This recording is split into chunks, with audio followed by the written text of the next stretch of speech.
get started. I'll try to delay this as long as possible so you don't have to go straight back to school. How's that? All right. So at this time, I'd just like to ask everyone if they could turn their cell phones on silent or turn them off.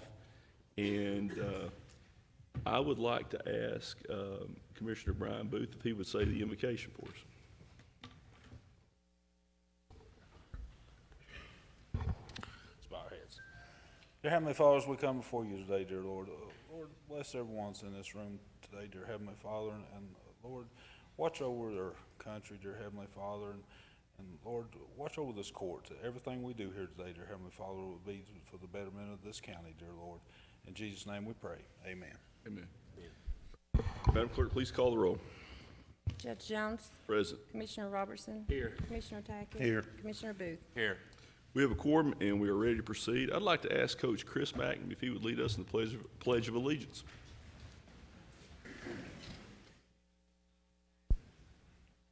Allegiance to the flag of the United States of America and to the republic for which it stands, one nation, under God, indivisible, with liberty and justice for all.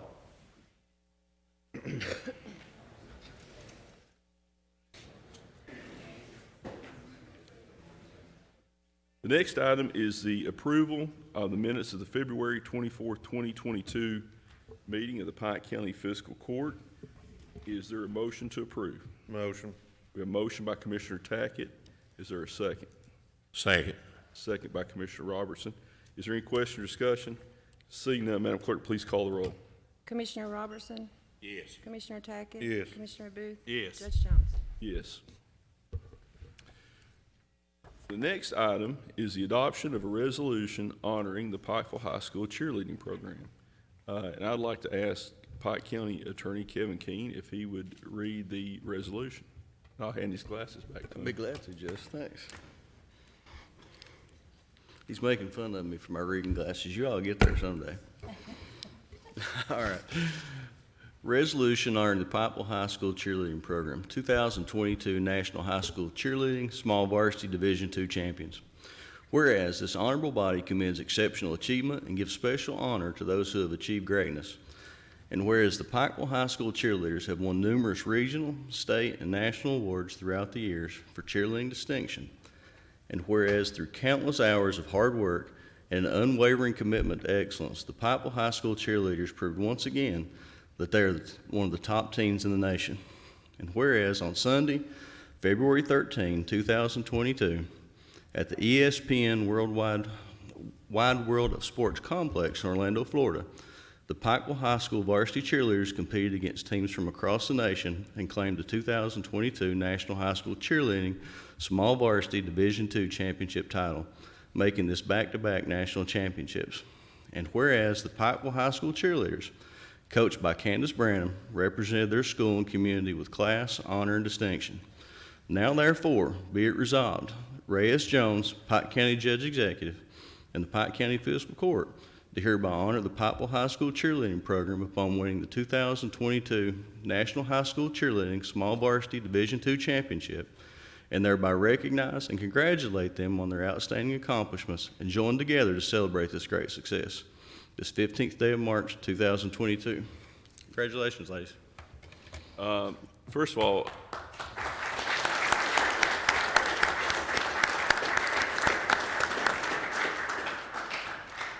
all, I want to speak to the resolution as the father of a soon-to-be Pikeville cheerleader or an aspiring Pikeville cheerleader. My daughter Lauren is on the junior high team, and I'm so proud of her. And I see how much work that she's put into it, and I know how much work it's taken your squad to get to where you are. And Pikeville has always had a outstanding tradition, both in terms of cheerleading and athletics. But I talked to Mr. Blackburn this morning on the phone. I'm even more proud of what you've done in the classroom. You're an outstanding group of young ladies, and our community is very proud of your accomplishments. I know that some of the other commissioners, especially Commissioner Robertson, would like to speak toward this resolution. I just want to thank you all for what you all have done. It's a good accomplishment back to back. and you bring it back to Pikeville and Pike County. I really appreciate that. Thank you all. Anyone else would like to speak to this? Anytime you win state championship, it's wonderful, great success. I thank all of y'all very much. And that's coming from a Belfry Pirate. I know I'm gonna get a lot of slack for this, but I wore maroon today, so. All right. I'd just like to congratulate you all. Done a great job. All right. Is there, I tell you what, I'm gonna do something I normally don't do. I'm gonna make a motion to adopt this resolution. Would there be a second by Commissioner Robertson? Second. We have a motion and a second. Any other question or discussion? Seeing none, Madam Clerk, please call the roll. Commissioner Robertson, Yes. Commissioner Tackett, Yes. Commissioner Booth, Yes. Judge Jones. Yes, the resolution is adopted. Congratulations, ladies.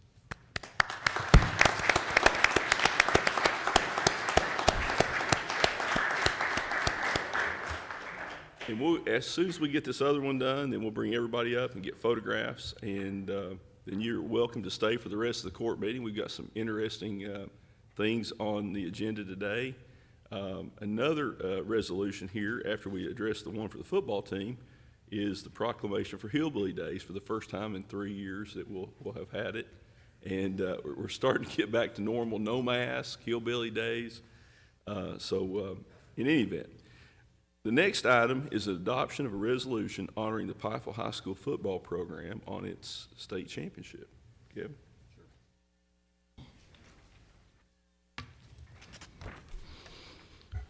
This is a resolution honoring the Pikeville High School football program, 2021 Class A KHSAA football state champions. Whereas this honorable body commends exceptional athletic achievement and gives special honor to those athletic teams who have achieved their ultimate goal, and whereas the hard work, dedication, sportsmanship, talent, and exceptional team chemistry of the 2021 Pikeville High School football team has enabled these students to earn a state championship title. And whereas the Pikeville High School Panthers entered the 2021 season defending 5 Class 1A state championships and completed an outstanding season, winning 14 games against only 2 losses. And whereas on Friday, December 3rd, 2021, in a rematch of the 1987 state title game, the Pikeville Panthers took on Russellville in a nail-biter at the University of Kentucky's Kroger Field in Lexington, Kentucky, and captured their 6th Class 1A state title and their 2nd in the last 3 years. And whereas the Pikeville High School Panthers secured a 30-27 hard-fought victory over Russellville, led by MVP Blake Birchfield, the entire team played the right way, did the right things, and at the right time. A great team effort was the key to the win.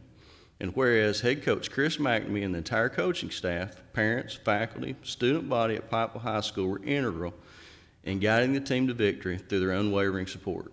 Now therefore, be it resolved, Ray S. Jones, Pike County Judge Executive in the Pike County Fiscal Court, do hereby honor the 2021 Pikeville High School football program upon winning the 2021 Class 1A KHSAA state championship, and thereby recognize the time and effort of all players, coaches, cheerleaders, and support staff that helped make the 2021 season a success. Well, I'd like to speak to the resolution just briefly. An outstanding season and another state championship. I think this is Coach McNamee's 3rd state title, and that ties Coach Howard. He had and played for a great coach, but, you know, that's a remarkable accomplishment, Coach. And we're proud of what you've done, not only for Pikeville, but, you know, this is for Eastern Kentucky. A lot of times Eastern Kentucky doesn't get the attention for the right reasons. And, you know, to have Pikeville and Belfry win state titles in the same year, that's pretty remarkable. And Johnson County, Johnson Central came close. Johnson Central Coach Matney, that coached down there, was a good friend of mine before he passed away. I was rooting for them too. I was hoping that we could bring 3 state titles home to Eastern Kentucky. But we're so proud of your accomplishments. And I also want to mention one of the best high school football players in the history of the Pikeville High School program, and former University of Kentucky lineman Bob Shurtleff is here, and he's also Pikeville City Commissioner. So I wanted to mention the fact that that we've got some really outstanding, Coach McNamee, outstanding player at EKU. So you've got a great tradition at Pikeville, and the whole community's proud of you, the whole county's proud of you. And I think Commissioner Robertson may have something to say about this as well, being a Pikeville alumni. Well, we'll not talk about how long that was. I don't think the school was at the same location it is now. Probably not. I just want to thank all you boys there. You all done a great job. I was at the game.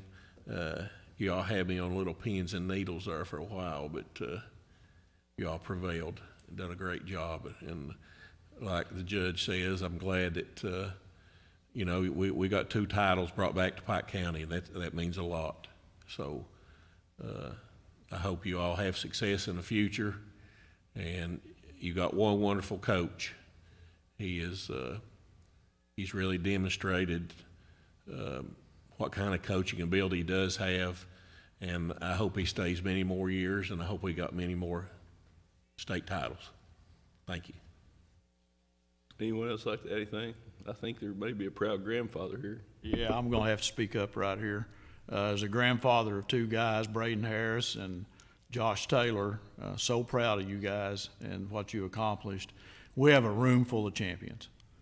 And if you can be a champion at this point in your life, you can be a champion the rest of your life. And you know what price has to be paid to be a champion.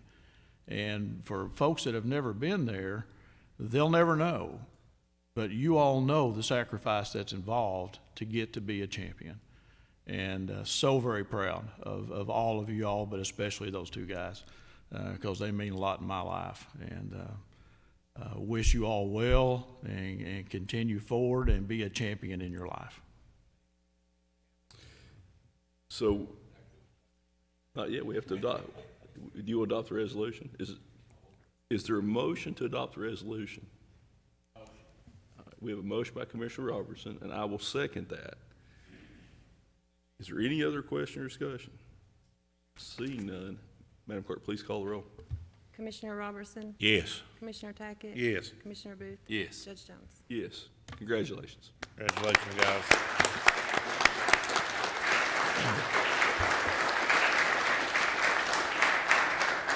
So we'll let the court stand at ease for just a few minutes while we get the photographs. We'll bring the ladies up first, and if you'd like to come up front, we'll get some photographs.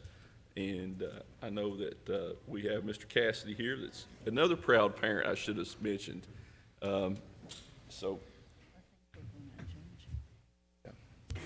You know you girls gotta give a cheer for something.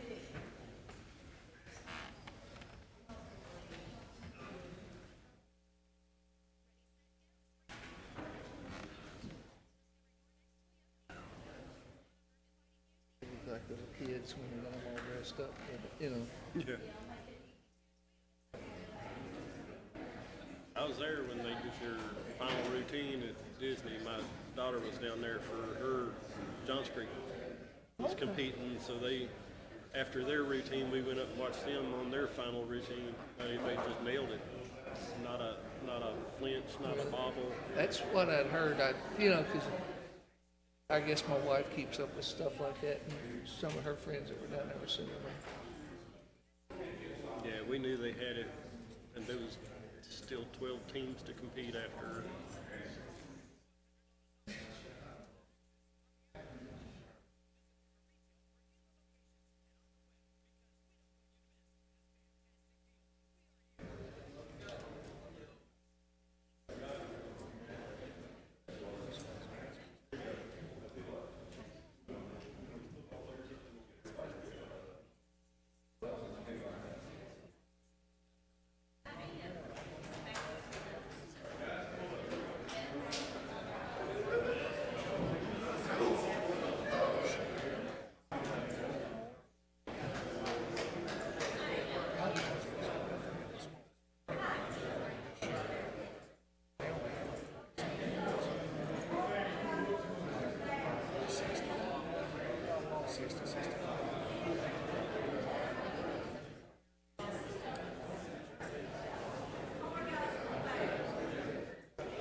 Hey, Kevin, if you, any chance they're gonna see you, buddy, I'm you gonna better stand get in the up back, I'm front. gonna stand in the back. You better stand on the podium.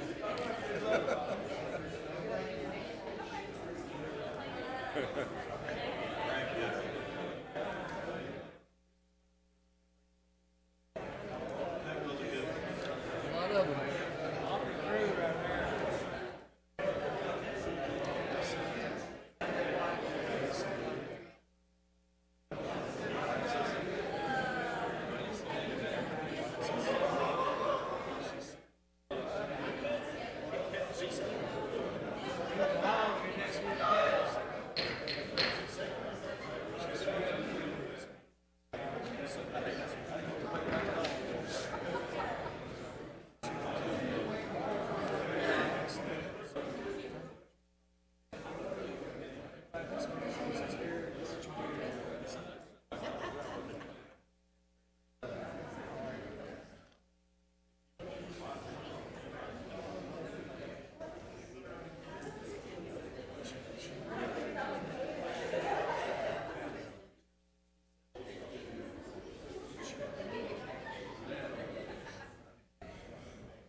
Hoorah!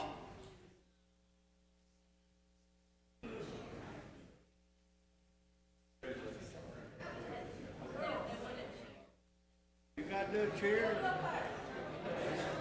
You gotta do a cheer.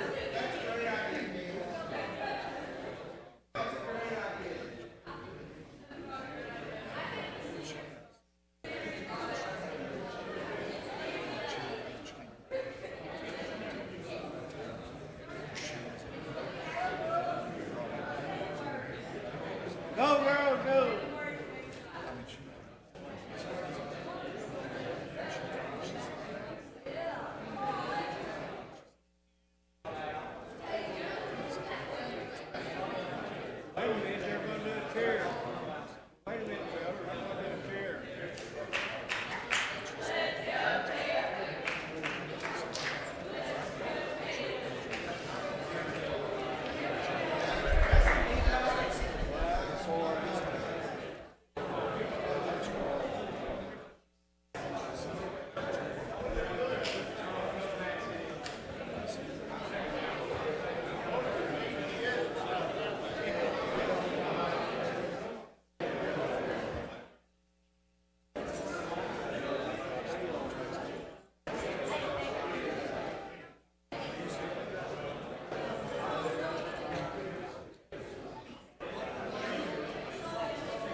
gonna try to have it ready for you. Huh? I'm gonna try to have it ready for you today. What's that? Oh, that letter? Did you figure out if it's a male or female? It is a man. It is a Arabic name.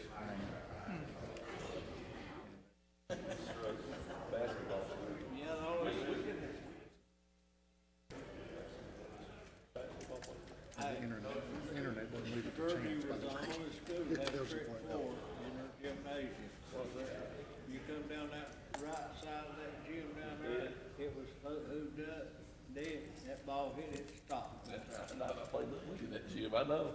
It was, Yeah, we were Thank over when I was in high school. no, we won't ask what year that was. The coach always said, don't go down that right side with the ball. You would be going down through there. That old gym had that coal furnace in it. Stop. I played Little League in it. Yeah. You know what I'm talking I about. know exactly what, yeah, I do.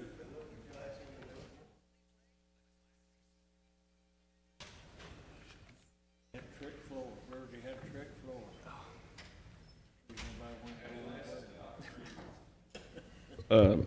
All right, next item on the agenda is a presentation of a proclamation declaring April 21st to 23rd, 2022 as Hillbilly Days in Pike County. Kevin, would you please read the proclamation? Sure, be glad to. And it's nice to do this after going, were we 3 years without Hillbilly Days now? Two. 2 years without it, and so I'm sure that the community's glad to see this, and we're glad to open back up again. Proclamation declaring April 21st to the 23rd, 2022 as Hillbilly Days. Whereas for this, the 44th year, hillbillies both near and far will travel to Pike County, Kentucky to attend one of the Commonwealth's largest outdoor festivals. And whereas we hereby honor the founders of Hillbilly Days, Howard Dirty Ear Stratton and the late Shady Grady Kinney, for their vision and commitment to the success of such an enormous charitable event. And whereas for every dollar spent during the festival with a heart, a portion is donated to improve the lives of children in need of the wonderful and selfless care of the Shriners Hospitals. And whereas the Shriners Hospitals use these donations to provide the highest quality of advanced medical care for children with a variety of diseases, including orthopedic conditions, spinal cord injuries, burns, and plastic surgeries within a compassionate, family-centered, and collaborative care environment. And whereas Hillbilly Days is a source of pride and accomplishment for Pike Countyans and others that attend to contribute to this great festival with a cause. Now, therefore, be it resolved, Reyes Jones II, Pike County Judge Executive in the Pike County Fiscal Court, do hereby proclaim April 21st to the 23rd, 2022 as Hillbilly Days in Pike County, Kentucky, and urge all citizens to participate in the many activities to support this worthwhile event. First of all, I'd like to speak to the resolution.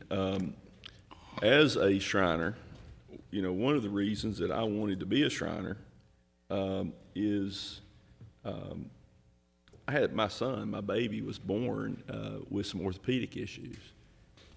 He had a problem with his fingers, and we thought he had a problem with his gait, and we took him to Shriners.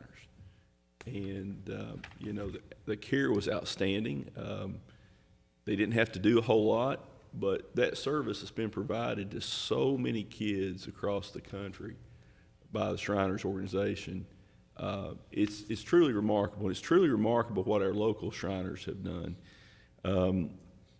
Jimmy, would you like to just come up and talk about what your dad and Marvin, if you want to come up, or just talk briefly about what your dad and Marvin did when they started Hillbilly Days? I remember when it first started. And I wanted to mention this because Jimmy Kinney's dad and my mother-in-law's first cousin, Marvin Stratton, I think were the two that really came up with this idea and started. Jimmy, tell us a little bit about the history, because well, let's start from day one, that being 1977.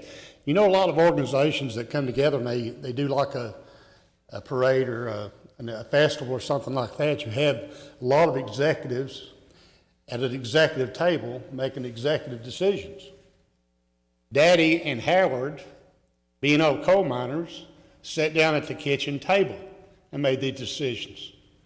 And their decision was, we'd like to have a little parade in the city of Pikeville. They had to get the okay from the county judge and with the mayor. Mayor Hamley and Judge Rutherford, at that time were the two people they had to get the okay from in order to have a parade. Well, Judge Rutherford told him that would be fine with him if he could get if they could get the okay from Mayor Hamley. At that time, Hamley told him that this would be good, but you want to have an annual parade, this will probably be the only parade you'll have, because I've seen these parades come and go. One and done is the way it works. They said, well, we appreciate it. So they had their first Hillbilly Day parade in '77. And I know people ask, well, why did you have it in April? April's a month that you just don't know what the weather's going to do. When they were trying to get this together, they sat down and they pulled out the shrine calendar, because they participated in all shrine parades. They went anywhere you could go, they were there. And they pulled the calendar out and they said, we want to be first on the list, because these old Shriners will be cooped up all winter, and we need something for them to do and a place to go. That's how they came up with being the first in April, and it was April 1st, April Fool's Day, matter of fact, is when they had the first Hillbilly Days. And this, now we're into 45 years of it, and it still proves to be a fact that being first makes a difference. But that's how the guys got started with it. And you know, at that time when they did it, they said, well, most of our kids in this area, they go to Lexington Shriners Hospital. So let's make sure all of our donations, all of our money will go to Lexington, because they support all our kids. And what people don't realize is that just in the state of Kentucky, you have over 20,129 active patients going to the Lexington Shriners Hospital out of Kentucky. Pike County has 303. Floyd County has over 200. Johnson County over 100. If you take the surrounding counties of eastern Kentucky, we're up to 1,000 patients going to that Lexington Shriners Hospital. That's why it's important that we do what we do and keep going for what these two guys started. We need to keep it rolling. And what Ray said about his child going to the hospital, things have changed. Back years ago, you had to have a referral in order to go to the hospital. Now you don't. If this is where it needs to come out, this is what we need to talk about, is if you're a parent and you have a child that's not walking right, or they just don't look right, you as a parent can call directly to the Lexington Shriners Hospital and set your own appointment up for that child. They will set you up and they'll take care of you. If it's something they can't do, they refer you to someone else. But all this is free. If you have insurance, they'll take it. If you don't, they'll take care of it. Co-pay, the same thing. But there are just so many kids in this area that need help, and there's so many parents that need to know that they don't have to go through a lot of red tape in order to get this done. So this being, 45 years of it, I'm happy to say that we're getting close to the $3 million mark that we have contributed through Hillbilly Days. And the purchase of several vans for transportation for these kids have come from the Hillbilly Days money. I can't say enough about what Hillbilly Days has done for the Shriners Hospital, and who knows how many kids it has taken directly care of in this area. So I just ask that we all continue to do what we do, have fun, and this is the festival with a heart. Thank you. Thank you, Jim.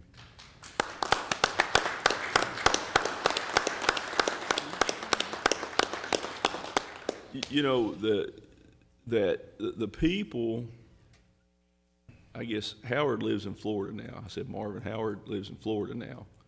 I think, is that right, Jimmy? Howard lives in Florida now. No, he's Nicholasville.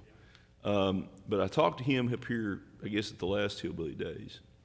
But, I want to mention particularly this group here and a lot of other volunteers who work so hard to continue to make this festival possible, to make sure that Hillbilly Days continues. And it's been tough. A lot of people missed it. I mean, but it was lost revenue for the hospital. I would encourage anyone, if you've not seen the new hospital down in Nicholasville, it's amazing what they've done down there. It's state of the art.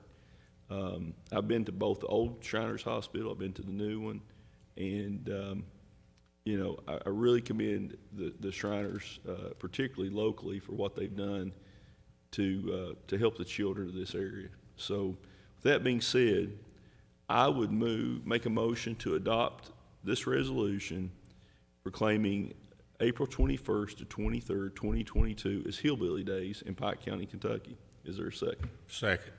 We have a second by Commissioner Robertson. Is there any other question or discussion? Seeing none, Madam Clerk, please call the roll. Commissioner Robertson? Yes. Commissioner Tackett? Yes. Commissioner Booth? Yes. Judge Jones? Yes.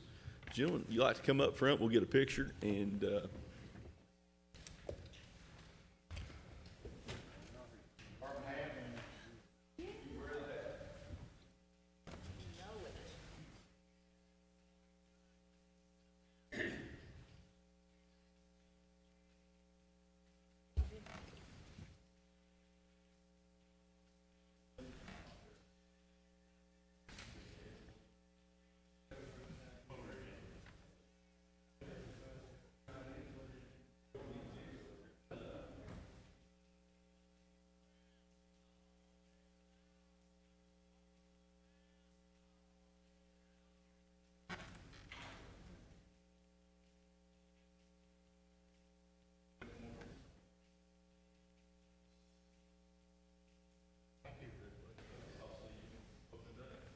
He's keeping you on the hot seat, isn't he? Yeah.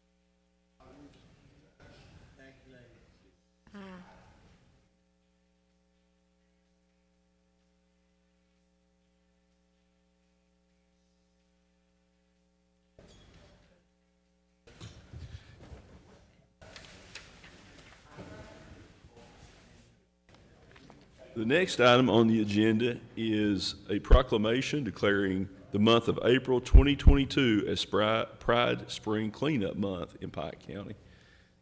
Kevin, would you like to read this proclamation? Sure.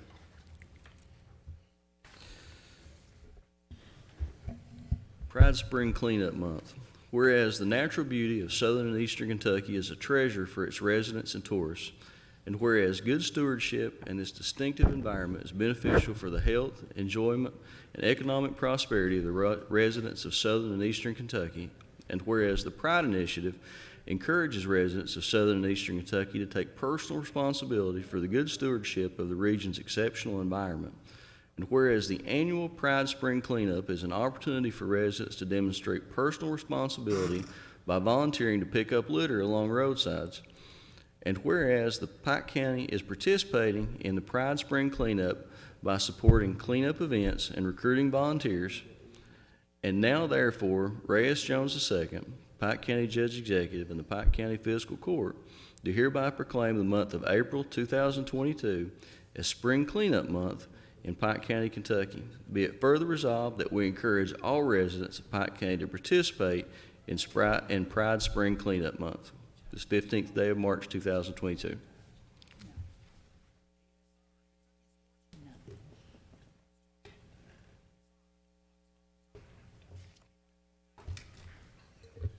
All right. I want to speak just briefly to this resolution. First of all, we have Ishmael Ratliff from Pike County Pride here. I don't know that Marvin's here. I didn't see him anywhere, Marvin Thacker. But let me say this. One of the things that when I came into office that I wanted to do is to focus on cleaning up this county. Every creek, every holler in the county, including my own, is just completely covered with litter. We have had so many illegal dumps, and we're spending hundreds of thousands of dollars a year on litter and cleaning up dumps. I want to commend our jailer, Brian Morris, and Jason Fields, and the litter abatement crews at the jail. They have done a tremendous job of cleaning up. the county. Unfortunately, last year before, they did Island Creek. Well, drive down Island Creek now, it looks like it's never been touched. They took 225 bags of garbage. I think Jason's what you told me. Now I want you to listen to this number. 225 bags of garbage were picked up on Blackberry Creek alone, from the top of Hardy Mountain on Blackberry Creek. I mean, there's no excuse for that. And, this court is working hard. We're, in the process. We'll start construction in May on the water infrastructure at our first controlled fill industrial site. Some people think, well, don't we already have an industrial site? No, that's the city site. It's not a controlled fill site. That's what's unique about this when it was designed for industrial development. We'll start work on that infrastructure. But when you're trying to market a site, when you're trying to get people to look at investing in your community, and when they come here, all they see is the creeks and streams filled up with garbage, that's not a good reflection on this region. Our children deserve better. Our grandchildren deserve better, because we live in one of the most beautiful places in America, and some people don't appreciate that. We're working to develop our ATV trail system. This problem with litter and illegal dumping, it's not going to make it easy to develop it. We bring people in from out of state. We've had a lot of people already talking about investing in lodging and other infrastructure. And it's hard to get people committed to investing here or coming here to stay when what they see is, when they're up in the hills, is garbage everywhere, or somebody's pulled up and dumped a load of tires. And yesterday, I went up Meat House with Duke Chapman, and it's not just garbage, but we've got this ordinance that we're going to pass. I don't know if it's going to be ready today, is it, Janie, the ordinance? Well, we can pass it. Has it been advertised as is? So we've had one reading on an ordinance that's going to be passed to deal with these tree trimming companies. Duke brought up some ideas that we may want to amend into this. Hopefully we'll have it in place at the next court meeting. One of the problems is these tree trimming companies are cutting logs and wood shavings and stuff like that, brush, and they're just dumping them on creek banks. And what typically happens and what we see is when people dump that stuff, somebody comes in behind them and throws garbage in with it. Or we have a big rain event and it ends up in the creek, and then it drains up. And then when the drain stops up, you have erosion around under the road, you have embankment failures, you have drain tiles get washed out, and then water gets diverted onto people's property. We're going to stop that. We're going to stop, Ishmael, these people from dumping this wood material just everywhere they want to dump it, because it is costing the taxpayers a lot of money, and it's damaging private property.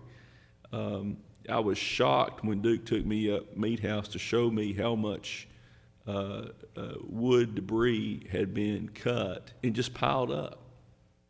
And I'm not sure that company even had permission from the owners to do that. But did they have permission? Well, if they had permission, then there needs to be some regulation of it, because it does cause, and Fabian, you've talked about this for some time. But I want to commend all the volunteers, Marie, Betty Brown, all the people who have worked so hard to help with this organization over the years. And, this was one of Congressman Rogers' the best things he's done was to create this personal responsibility and desirable environment. It's up to us to make sure people are doing what they need to do and keeping the community clean. We now have 2 solid waste enforcement officers. That's something the county didn't have. And we're really trying to police this, because what else it does is when you have people dumping and Mr. Maynard, Justin Maynard and I were on Brush, and there was a home down there, and we had 3 complaints on it while we were down there. Because people know that those type of blighted properties and people, dumping garbage and debris in their yard, it affects property values. It's hard to sell a house when you have somebody with an illegal dump right beside their home. And we're going to keep continuing to clean that up. But I really want to thank all the volunteers for Pride. They've worked so hard, not only throughout the county, but one of the big things is the fish trap cleanup. Fish traps is a wonderful resource, Marie. And this court has been committed. We've used the illegal open dump grant money to help with the cleanup, and I think we've done a lot. One of the things that I just want you all to know we're going to do is we're looking and we're going to try to get some prices for an incinerator so that we can help burn some of this wooded debris and see what we have to do that to try to help make sure it doesn't get in the landfill and that there's a reasonable way that we can dispose of it. So with that being said, I would ask if there is a resolution or a motion on the resolution proclamation declaring April 2022 as Pride Spring Cleanup Month. Motion.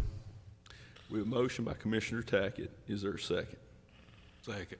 Second by Commissioner Booth. Is there any other question or discussion? Or Ishmael, would you or Marie like to come up and say a few words, or both of you come up and say a few words about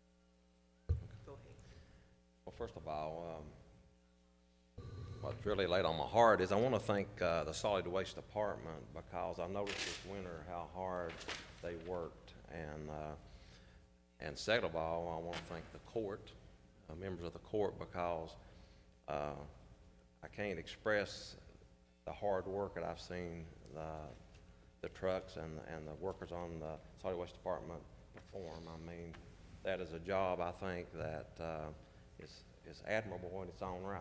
So with that said, I'd really like to thank, and actually every department in the fiscal court, I want to thank you all also while we're discussing things. But we will be, for anyone who would like to attend our meetings, and I would really encourage everyone to attend our board meetings, and we will be having a board meeting at 1 o'clock on April the 4th.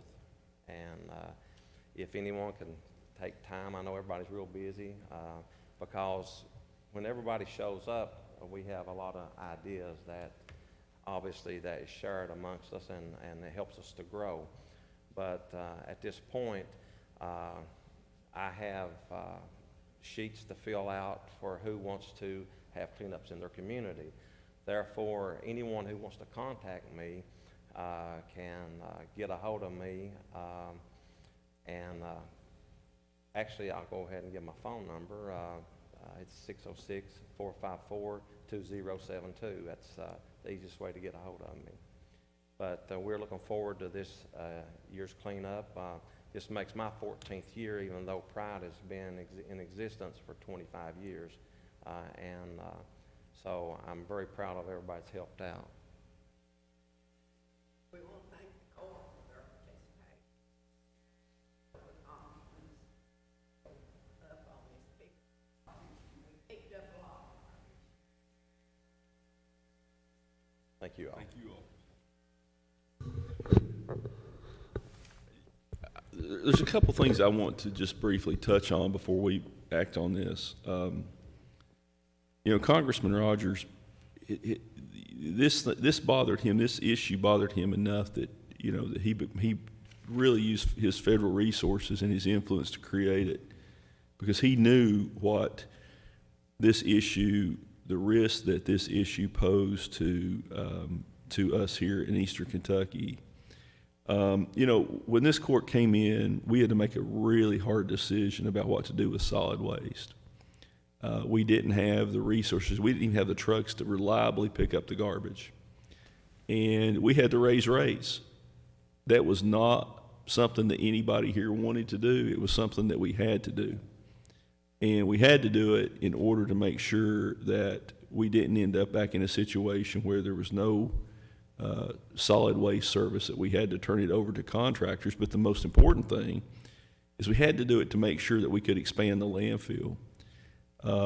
It was not an option to have to haul garbage from Pike County to Ashland. No, that's just, it would have been massively expensive for the people of the county. But without solid waste, without the employees in solid waste and what they do, it may be one of the hardest jobs anywhere, working as a solid waste truck driver or loader. No matter how cold, how hot, if it's raining or snowing, they're pretty much out there every day, and they're dealing with a lot of, pretty unpleasant job. And I think that Marie's right, Ishmael's right, that the folks in solid waste deserve a tremendous debt of gratitude by the county. And we wanted to make sure that we could continue solid waste. It's been a hard decision, but Pike County Solid Waste is going to be around for a while. Now, I want to give the folks out here some good news. And if people want to know why garbage rates went up, this has not been in the newspaper yet, but I think it's a really good thing. And people want to know why we did what we did 3 years ago. I'm going to read you a letter dated March 11, 2022. It's approval of the administrative application for a contained landfill horizontal expansion for the Pike County landfill.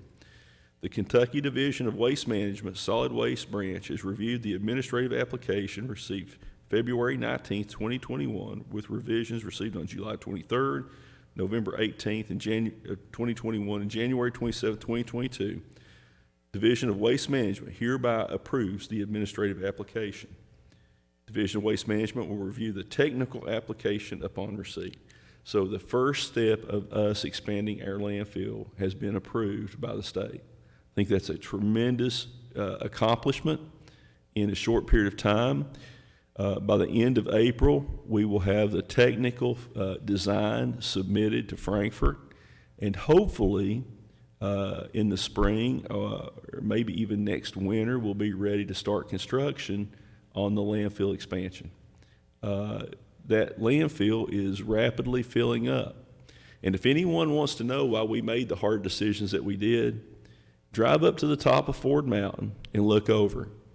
It doesn't take a rocket scientist to see that the landfill is almost at maximum capacity. We did what we did. If we had waited even a year, we'd waited 2 years to do what we did, I'm not sure solid waste could have continued to function, and we would be hauling garbage to Ashland. That's not a tenable position to be in. So I thought while we were getting ready to honor Pride and proclaim April of 2022 as Spring Cleanup Month, I wanted to give everyone the good news that our application for the landfill expansion has been approved. So with that being said, I think we need to act on the motion. We need to vote. We need to vote on the motion. So we have a motion by Commissioner Tackett and a second by Commissioner Booth. Madam Clerk, please call the roll. Commissioner Robertson? Yes. Commissioner Tackett? Yes. Commissioner Booth? Yes. Judge Jones? Yes. The resolution is adopted. Would you all like to come up and we get a photograph? Ishmael, Marie?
Next item is acknowledgement of receipt of the Pike County Jail budget for July 1st, 2022 to June 30th, 2023.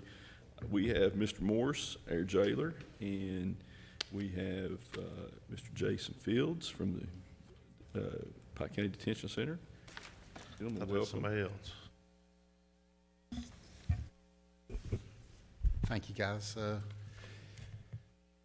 sure y'all got copies. Did you make copies, Jenny? It's in your file. It's just the 22-23 budgets, my revenues and appropriations for the 22-23 year. I think you're just acknowledging them.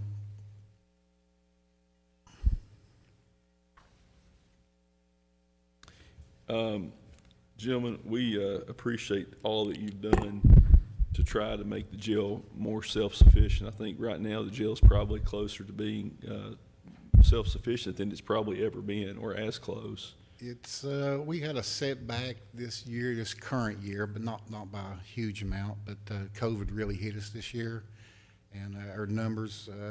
When we put this budget together, I wanted it to be as close to accurate as I could with my numbers. I feel like my revenue will be a little higher than this, but you know, like right now I have 20 open beds in my West Care program, and it's not that I can't get the inmates. It's just, you know, it's we get the names, and then when we go pick them up or try to transport them down, somebody in their facility will have COVID and it gets canceled out. So I'm really hoping in the next 2 or 3 months, COVID will even back down a little bit more, and I think my numbers will be a little higher than this, but I did want to present a accurate, close as I could budget. Is there a motion to acknowledge receipt of the Pike County Jail budget for July 1st, 2022 to June 30th, 2023? We have a motion by Commissioner Booth. Is there a second? Second. Second by Commissioner Tackett. Any questions or comments? Seeing none, Madam Clerk, please call the roll. Commissioner Robertson, Yes. Commissioner Tackett. Yes. Commissioner Booth. Yes. Judge Jones. Yes. Judge, if you don't care why I got you, we spoke a couple of months ago on my medical contract at the jail. I'm not gonna say I'm having huge problems, but I am having problems with my current provider. And I've kind of interviewed and met with several different companies over the past couple of years to try to not get a better company, but just another option. But I'm really struggling currently with my current one, and I presented a contract a couple of months ago for you to look over. I'm not asking for you to execute that contract, but I would like for you to get the approval to execute it in case it's something I'd want to do in the next month.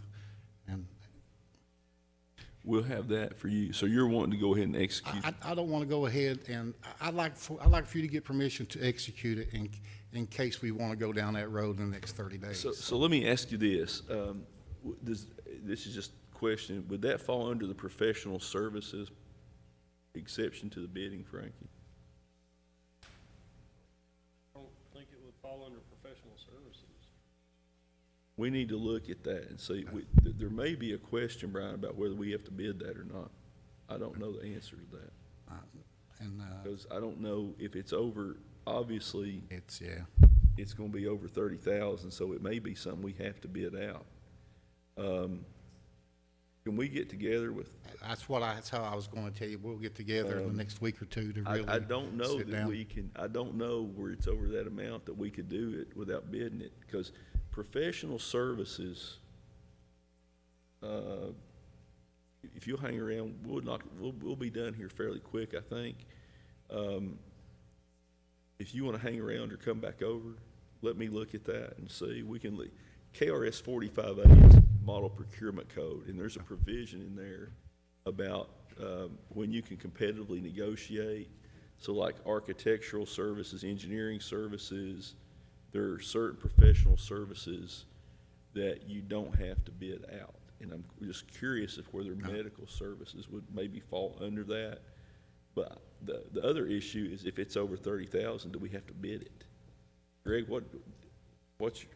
I don't think that we do.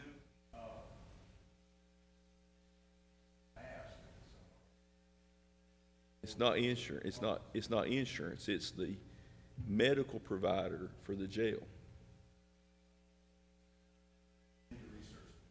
Let's just look at it and see what we need to do, because The company right now is who? the current company is Southern Health Partners. I don't know if that falls within it, but we'll get together and talk about it, because that may have to be bid. And I can look at the statute as soon as we finish here. As a matter of fact, I will. just I've look got at the it and book. see, because something's got to change. I mean, I've got to be honest. I mean, I'm having some issues, and Well, it's a liability risk for the jail. yeah, so I appreciate it. All right, And we'll I take care want of to thank the court. I want to thank my staff at the jail, Judge. I got a wonderful staff. They work hard. I mean, every good administration's got a good staff behind them, and my staff's awesome. I want to thank the court. Guys, we've been here 4 years together, and I appreciate everything you guys has done. I've never asked for anything that y'all didn't bend over backwards to try to help me. Not saying you always gave it, but you always tried to help, and I appreciate that. And just thank you for your time. And County Attorney's Office, Kevin works really well with the jail too, and I think that's key to success is people working together and trying to make a better community. Thank you, guys. Appreciate it a lot. Thank you. Brian, I'll look at that as soon as we get done here and let you know. Keep Jason straight there, Brian. Jason straight there. All right, I'm going to go a little bit off the agenda. I am going to make a motion. Well, actually, I don't think I have to make a motion. An issue that we need to look at that I need to bring to the court's attention is the appointment to the members of the Board of Assessment Appeals. KRS, I think it's 133.020, sets forth a process for composing the Board of Assessment Appeals. What the Board of Assessment Appeals does is they hear appeals of people who contest the assessment of the value of the real property by the PVA's office. The statute says that the mayor of the largest city, if they use the PVA's property tax rolls, which Pikeville does, would appoint one member. The fiscal court appoints a member, and then the county judge appoints one. So the statute says that, and I'll get a copy of this statute to all of you today. The statute says that they start out with staggered terms and then they serve 3 years. There's some limitations on people serving successive terms, but the people have to have specific knowledge of construction values, appraisals, and so forth. Now, there's a problem. The mayor, when I checked with him, this was only recently brought to my attention. I think all of you would agree that we've never heard anything at any of these conferences about this statute. Since I've been county judge, I've not appointed anyone, and the court's not appointed anyone. When I checked with the mayor, he hadn't appointed anyone. So it appears that there's been people hearing assessment appeals that have not been appointed by me, the court, or the mayor. So there's an issue about who actually has been hearing these appeals and who gave them the ability to do that if we didn't. And it's a huge concern because I think we've had the clerk look at this, and I've done obtained some records from the clerk's office. That Board of Assessment Appeals has been meeting, except for 2020 due to COVID, they've met every year. And there's a question about who put these folks on that board. There's a question about whether the folks that are on the board, whether they had any authority to do anything to either uphold an assessment or to lower assessments. And it raises a whole lot of other issues. So I've asked the clerk to look and do some research to see if she could find anything where anyone had been appointed by the fiscal court or the judge. Were you able to find any documents where anyone had been appointed, Lisa? Not since 2007. Since when? 2007. So if no one's been appointed by the court or the board since 2007, who would be the person that would have put people on this board? That's a legitimate concern. there's a whole issue, it's not something that I think that, it's not something that I thought we would have to be dealing with, but it is something I think we have to deal with. And so I'm going to fix this, like I fixed a lot of other things. I'm going to do an executive order appointing Marvin Hensley to the Board of Assessment Appeals. Marvin is a realtor. He owns a lot of real estate, and Marvin never contests from the things out. He's never contested any of his assessments. And what happens is, so the public will understand this, if assessments are lowered without a basis, then guess who pays for that? We lose tax revenue. Our schools lose tax revenue. And there needs to be a fair process by which people can challenge the assessments, but there needs to be a legally constituted board to hear those appeals, and it needs to have, people who are appointed within the statute.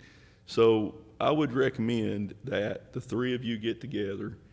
I'll get you a statute with the qualifications, discuss, or at the next court meeting. You can't discuss it outside the court meeting, but bring some names in that you all think will be qualified. The mayor has told me that I think he is going to appoint, or may have appointed Ed Billups to that board. So think about who you might want to put on that board and be prepared to act on that at the next meeting.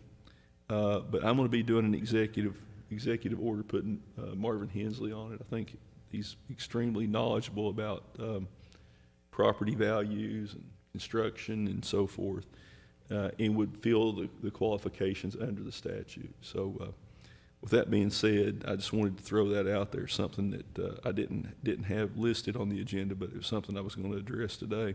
So Jeannie, if you would prepare me an executive order under the provisions of KRS 133.020, I'm going to put Mr. Hensley on that board.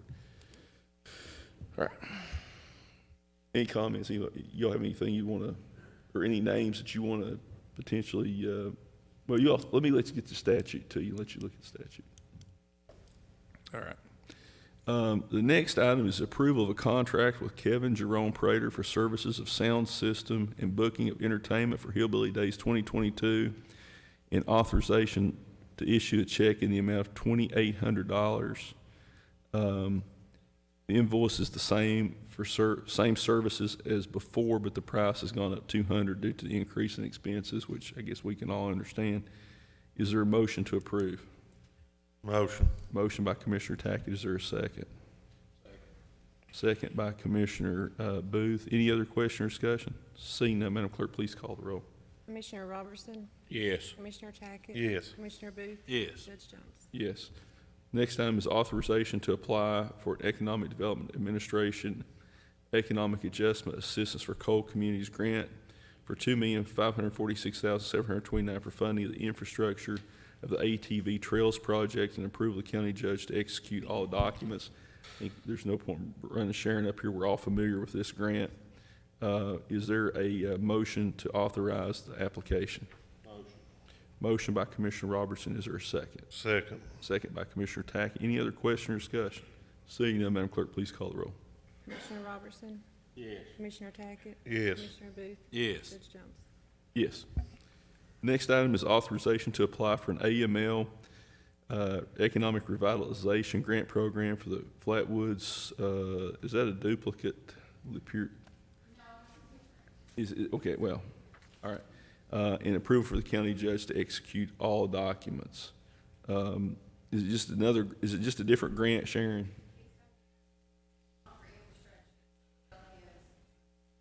Okay. So this would be for the trailhead and signage. Okay, I didn't know why we had them two set out. All right. Is there a motion to authorize the application for the AMLR grant program for signage and the trailheads, and authorization for the county judge executive to execute all documents? Motion by Commissioner Robertson. Is there a second? Second by Commissioner Booth. Any other question or discussion? Seeing none, Madam Clerk, please call the roll. Commissioner Robertson? Yes. Commissioner Tackett? Yes. Commissioner Booth? Yes. Judge Jones? Yes. We have Mr. Jerry Atkins, our trail coordinator. Is Jerry in here? Jerry, come on up. I can see you sitting back there.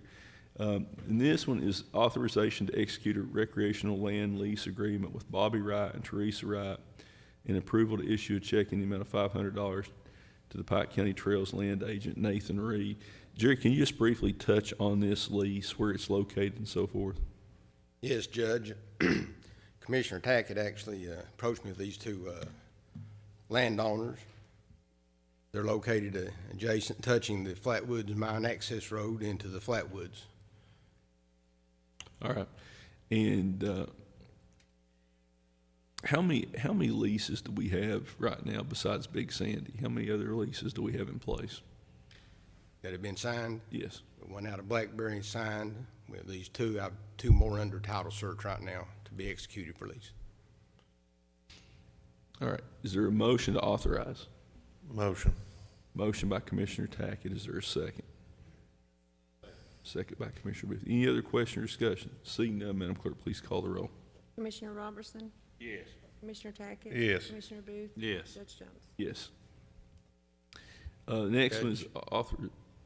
If I may, please. Yes, sir. I've been approached by a number of people throughout the county who have been gracious enough to offer up their property for lease for the trail system, but it's not anywhere close to the spine trail that we're working on now, which will be our first trail. And I'm not accepting those leases. I've discussed it with the deputy judge. They're too far away to spend the money. The money would add up quickly and take away from our budget or operational funds. So that part is promising that people are interested, but I explained to them that we will be approaching them in the future as we get closer to their area. You know, the main thing, in my opinion, will be to get the spine trail from the Flatwoods over to the West Virginia line. Once that's done, then all the offshoots, then the trail can branch out. Then we can take it, to the northeastern and northwestern parts of the county. But that spine trail is going to be key. I can tell you there's a lot of people that support the trail. There's a lot of people who have questions about it, and I understand that. A lot of people, are concerned, it's not going to be replace coal jobs. And what I've reassured them is we don't intend it to replace coal jobs. But if it brings economic activity in where people are spending money, they're going to the local ATV dealers, they're staying in our hotels, they're eating in our restaurants. What they've seen over in West Virginia is there are people from up in the Northeast that are buying houses over there and moving down here. I mean, there's a lot of people love to come down here, and this is one of their, some people like to fish, some people play golf, some people hunt. This is a huge adventure tourism opportunity for the region. And I was talking to a local dealer, ATV dealer, and there's some folks from up in the Northeast had moved over and bought property in Mingo County, and they came over and bought two really expensive side-by-sides at a local dealer here. He's been here. I mean, he come to one of the trail meetings, the guy that is starting on that from the Northeast. And I had Greg Hurley from over at Freeburn sent me I don't get this right, the Devil's Backbone or something like that over in Mingo County, where they've basically built lodging with a restaurant, a store. It's got a swimming pool, and I mean it stays booked, and people are coming in spending money, and and I want people to understand this is not something we think is going to replace coal, but it's a piece of the long-term strategy to diversify the economy, and that's why we're working on this heavy industrial side, getting the infrastructure in it. So, Drew, we appreciate everything you've done. I think we're moving in the right direction. I've also reached out to neighboring trail systems as we're nearing grading our trails in the Flatwoods to see how they go about grading their trails, as this is new to our county, to this administration. I'm going to reach out. I attended the SOAR Summit, National Kentucky, last Monday and Tuesday. The executive director of Hatfield McCoy Trails, Mr. Jeffrey Lusk, was just very open to any Eastern Kentucky trail systems to call upon them for advice. They have 21 years of experience over there, going in their 21st year. I'm going to reach out to them, and They have experience on the hardware system to start the permit process. He's very open, as I said, and receptive. So we're getting closer to opening up the Flatwoods, probably the first phase. We've got a lot of people, it's looking promising to open the Blackberry and McCarr area.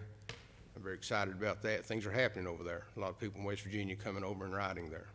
And, one of the things that obviously that the court will have to address at some point is, people riding the outlaw trails now,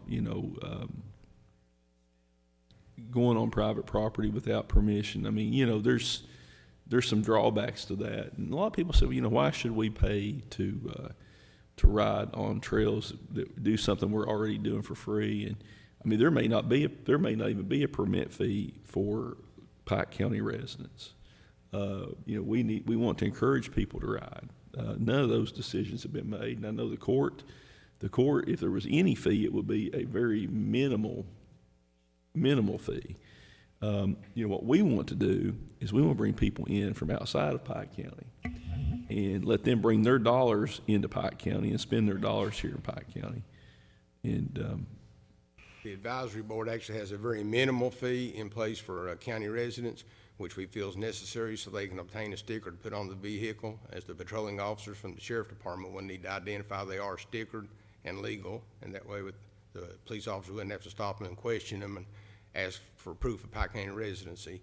Yeah, actually, the minimal fee we're asking at $10, or proposing is $10, is 2/3 less than any of the neighboring trail systems. And that's per buggy, not per person. Per buggy, that's correct, yes, sir. And like I said, nothing's set. I mean, we're still working with this.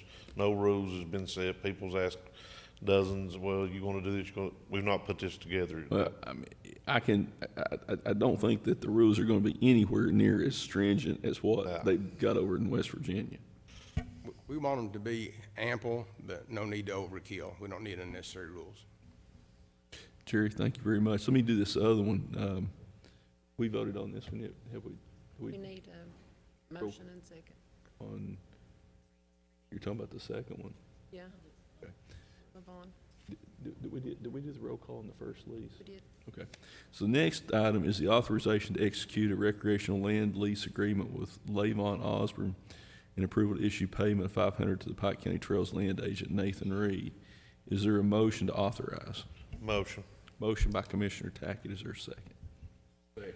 Second by Commissioner Robertson. Any other question or discussion? Seeing none, Madam Clerk, please call the roll. Commissioner Robertson? Yes. Commissioner Tackett? Yes. Commissioner Booth? Yes. Judge Jones? Yes. All right. Jerry, anything else, sir? No, sir. Thank you. Thank you very much. Next item is discussion of the Hardy Park and possible action with regard to the lease. This is the item where we had done a lease some time ago with Eastern Kentucky Holdings LLP about proposed development at the Hardy Park. And so far, we've not seen any activity on that. Is that correct, Brian? Brian, what's your? They've not done any activity and stuff, and they've not released they've not done anything with the power, nor with the insurance, I don't think, and nor with the, they didn't sign their lease this year, neither did they, Roy? Yes. Roy, what's the status of this? Okay, Judge, at this point, we have notified them by certified mail back in January of what we considered some defaults. They have not formally answered those. Kind of informally, I've gotten a message or two, but I believe at this point, what my recommendation to the court would be is that we re-enter the premises and terminate the lease. We sent them notice. They've not really complied or answered it. They're in violation of things like not keeping the utilities on. They haven't paid rent. I think basically we just need to do a termination of the lease, send them a letter that we're going to re-enter. So I just need the court's permission to terminate the lease and do the letter.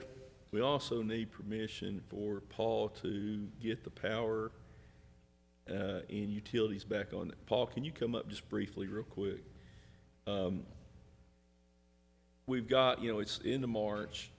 we need to get the facility ready for the public.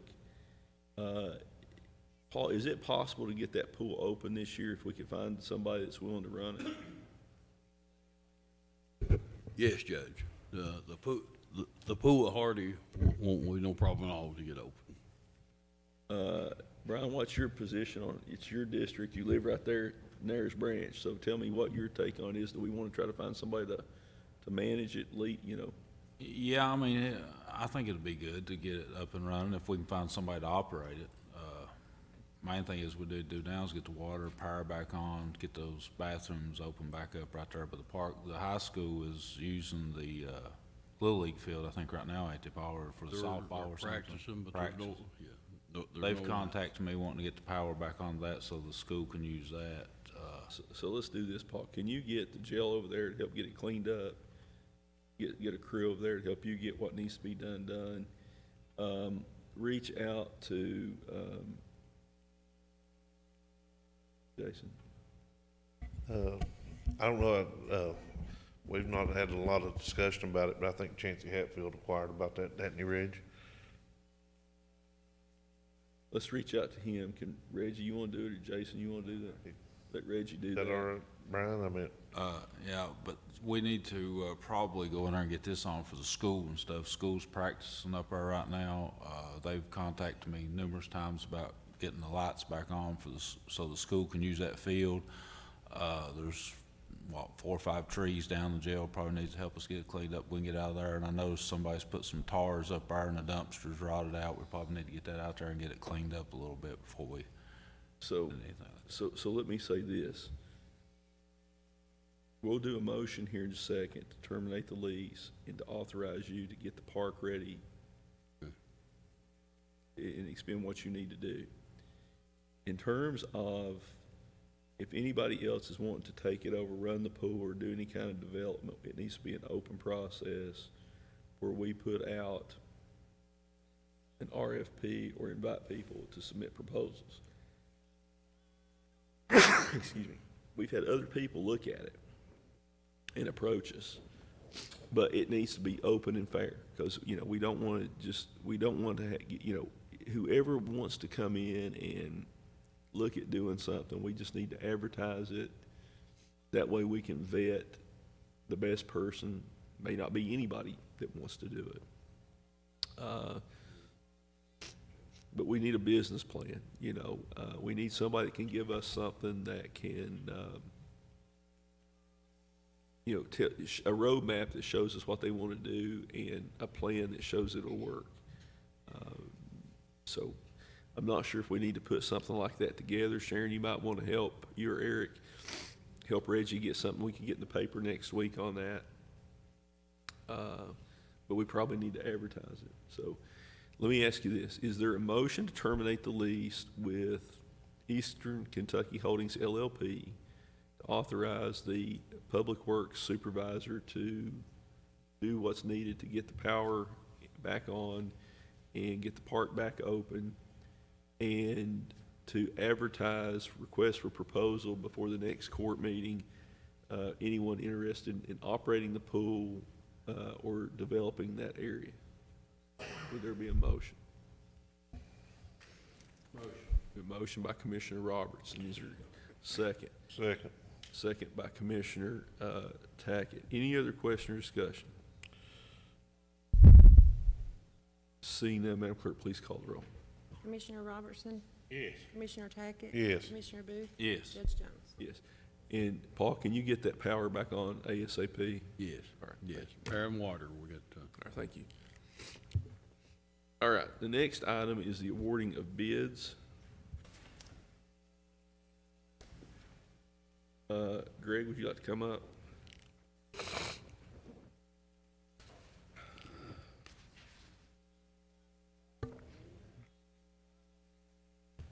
Judge, I have several things today.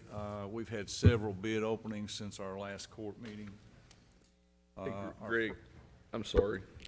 I overlooked something. Can you give me 1 second? Yes. I forgot one thing. Let me do this real quick before I forget. The next item is actually the approval of a vacancy on the Pike County Trails Advisory Board. It'll be my motion to appoint Benji Hurley to a term ending June 1st, 2024. I think that we're going to be doing an amended ordinance on that to add a couple more slots on it because we've got some other people that want to participate. Would you all be okay with doing that? I thought we was gonna open it back up and then add him on. I thought we was opening it, or gonna make Well, a there's amendment, then add Benny on. There's a with- vacancy right now that we need to go ahead and fill. But it's, you know, I mean, it's not gonna matter. But Mr. Hurley is actually doing guided tours over there. He's got people coming in. I don't think Benji's here today. But he's got people coming in doing guided tours on it. And he's going to be at the Trails meeting tomorrow. He's going to be a good member. He's taking people from West Virginia and other places over into Kentucky. He's got extensive knowledge of the trail system over in Peter Creek and Blackberry. I think it's going to help us. It's going to help Jerry in his job of getting this trail, because, I mean, we don't want to just build it from the flat woods north. We want to start it over there and try to build it so it'll meet in the middle. And I think that I met with Benji, talked to him for an hour. He's got a ton of stuff already mapped on this. Tell you what, I've got a little bit of a headache. Let's take about a 5-minute break. Can we do that? All right, let's stand at ease for about 5 minutes. Call the court back to order. Mr. Shirtliff up here.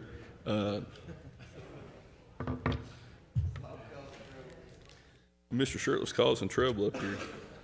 So, all right, so it's my motion to appoint Benji Hurley to the Trail Advisory Committee for a term ending June 1st, 2024. Is there a second?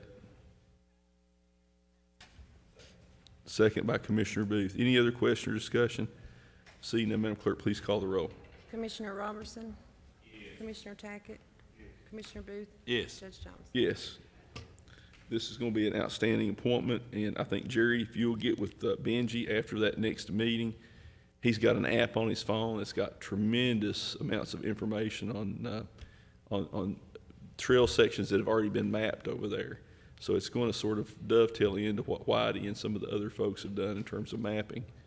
And I think it's going to be a good addition. All right, Greg, back to you. Sorry about that. We do have quite a few things, Judge. We've had several bid openings since our last court meeting. The first one was on March 2nd on bid number 02-2022 for election equipment. This was a pretty complicated bid package. We asked for a lot of information. I would like to thank Rhonda Taylor in the clerk's office and also our Pike County Election Board.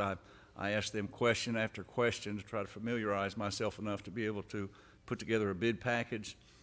We tried to do this to look at a 8-year life cycle for the cost of equipment in the elections. The first thing we asked for was the initial cost of the equipment. We had 2 bidders. There are 2 companies that are certified in the state of Kentucky to sell election equipment. The first company is Election Systems and Software. They're actually from Omaha, Nebraska. On the equipment, their bid price was $374,175. The second bidder was Harp Enterprise of Lexington, Kentucky, and the bid for their equipment was $248,534. We will be able to recover $125,000 of that initial cost for equipment through our Help America Vote Act monies. The second thing that we asked for was the cost of per election expenses.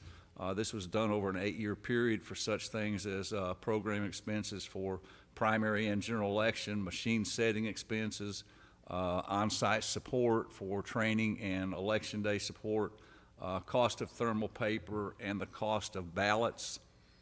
For the total of 8-year period for those 2 bids, the election system software's bid was $332,700. Harp Enterprise bid was for $243,390. The third thing that we asked for in this bid was the cost of a maintenance agreement for an 8-year period. Election system software bid was $141,200. Harp Enterprise bid was $101,430. So when we add all these up, we get our 8-year life cycle of equipment, service, support, per election costs.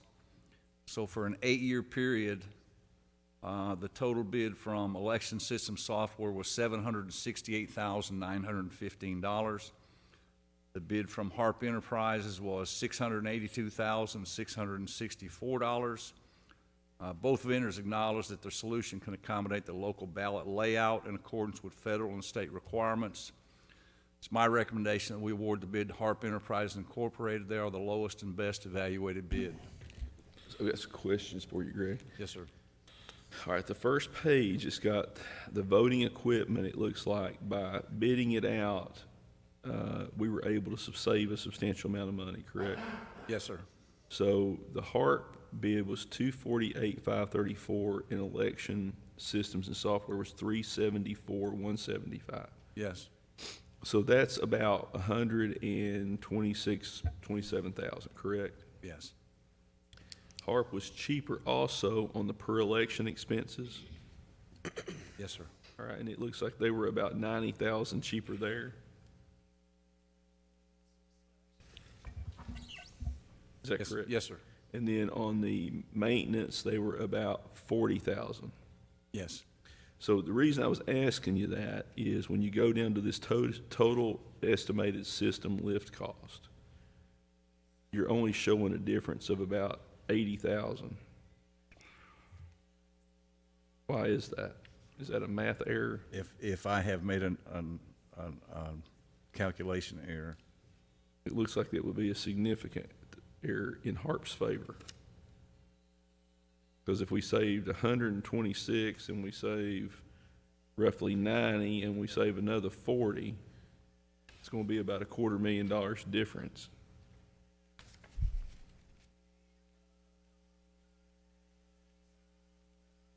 Kevin, can you add those up for me?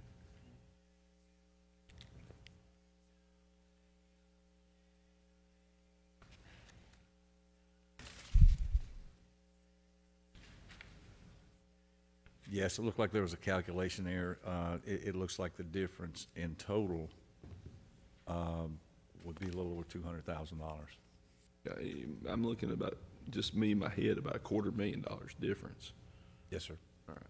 So it is your recommendation that we award the bid to HARP Enterprises? Yes, sir. All right. Rhonda, we want to thank you for bringing this to our attention, and I think the taxpayers owe you a big debt of gratitude because you brought it to our attention. We need voting machines, and when we can get this Helping America Vote money that may not be there down the road, it's going to save the taxpayers $125,000. And we appreciate you bringing this to our attention and advocating for this, and the great job that your office has done.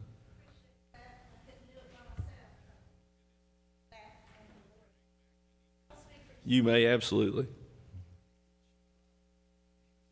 We also want to thank the Board of Elections, Marie. Thank you all. This is a big deal. The state is working now on possibly getting you guys refunded for all the voting equipment. It's up in the air right now. I've been receiving emails about it, and it's in discussion. I don't know if that'll go through or not, but if it does, it won't cost you anything in the long run. So that's good news. And I wanted to let everybody know where our voting locations are going to be this time. We just got it approved also through the state. I'm going to quickly just ramble it off to you. It will be in the newspaper, and it'll be on our website. Coal Run, Burning Fork, Lower Pike, Myers Towers, Expo Center, which will be the in-person absentee voting, or in-person early voting, I'm sorry. Millard, Yeager, Old Shelby, Dorton, Ashcamp, Elkhorn City Hall, Lick Creek, Deskins, Bevan School, Brushy, Dr. J.E. Johnson, Phelps, and Majestic. Now, we were working on some other locations because I do hope we get to expand out again, but those didn't get approved at this time. One of those was the location over at Blackberry Hardy area. It was the old Hatfield McCoy place where the feud broke out, kinda, where they had the shooting on Election Day. Now, I don't know if we can pull it off or not, but ever since I've been clerk, that's been one of the things that I kind of had my sights set on and was hoping that I could accomplish. I'm hoping that I still can, but we'll see come November. We didn't get to pull it off this spring, but there is a possibility this November that may be a voting precinct. So I've got my fingers crossed, and I'm hoping that the state will work with us. Commissioner Booth's worked with us. The courts worked with us to get us information of who owned the building and what we could do with it, what we couldn't. It'll require quite a bit of maintenance in order for us to turn it into a voting location, but evidently the courts agreed to do that, and I thank y'all so much for that.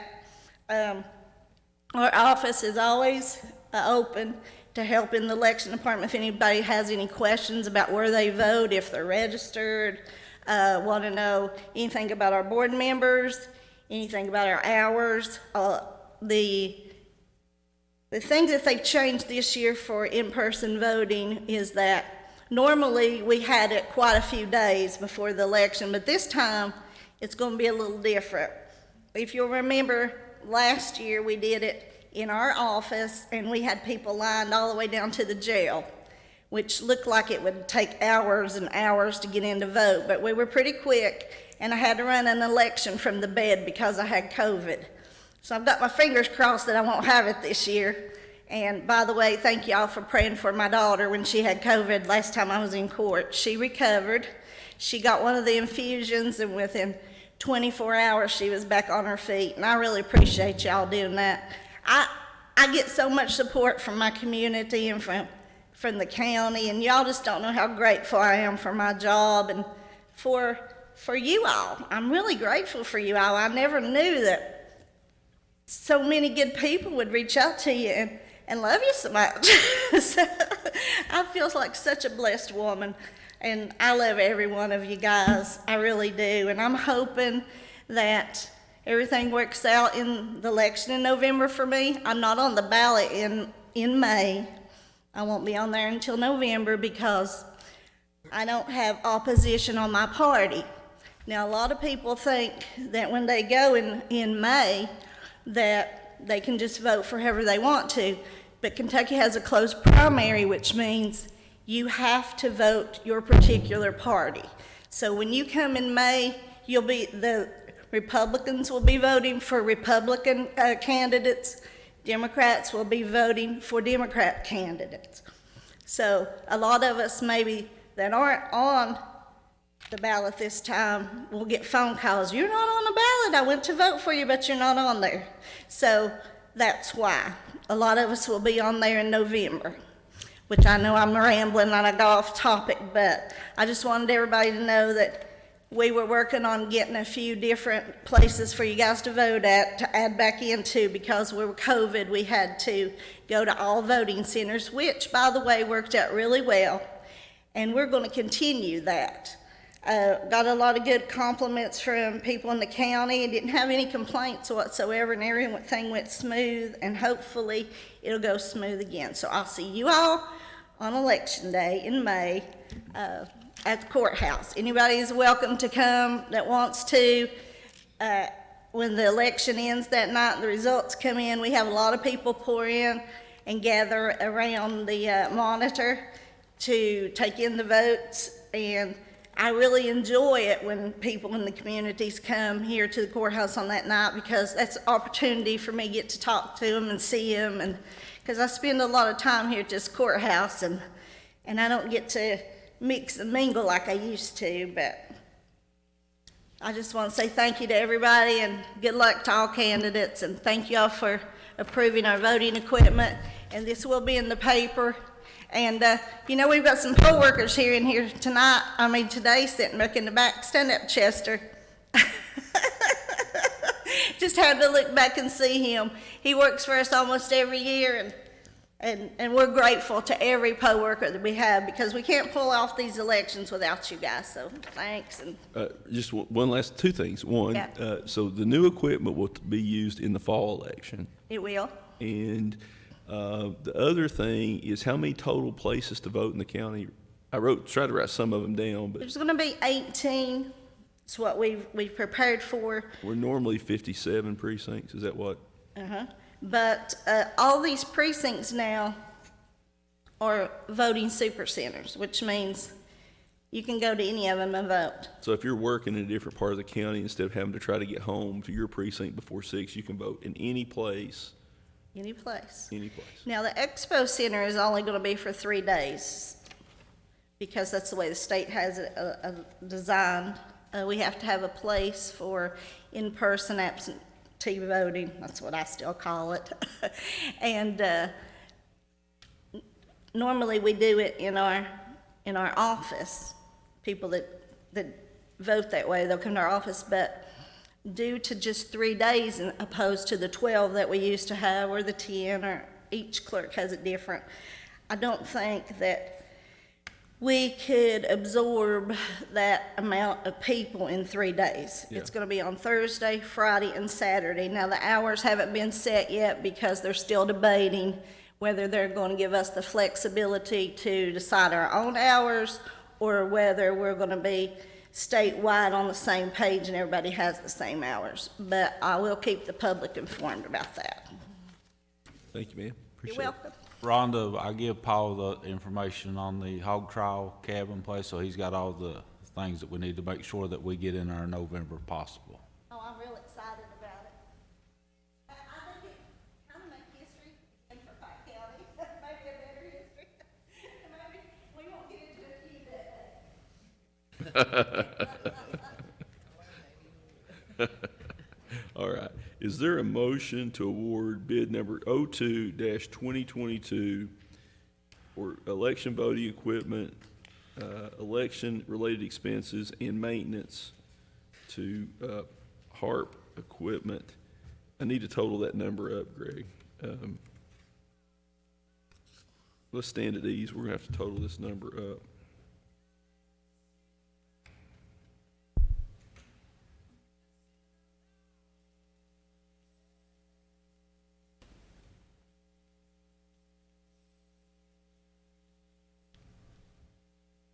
Tammy, can I borrow your phone for a second? Calculator.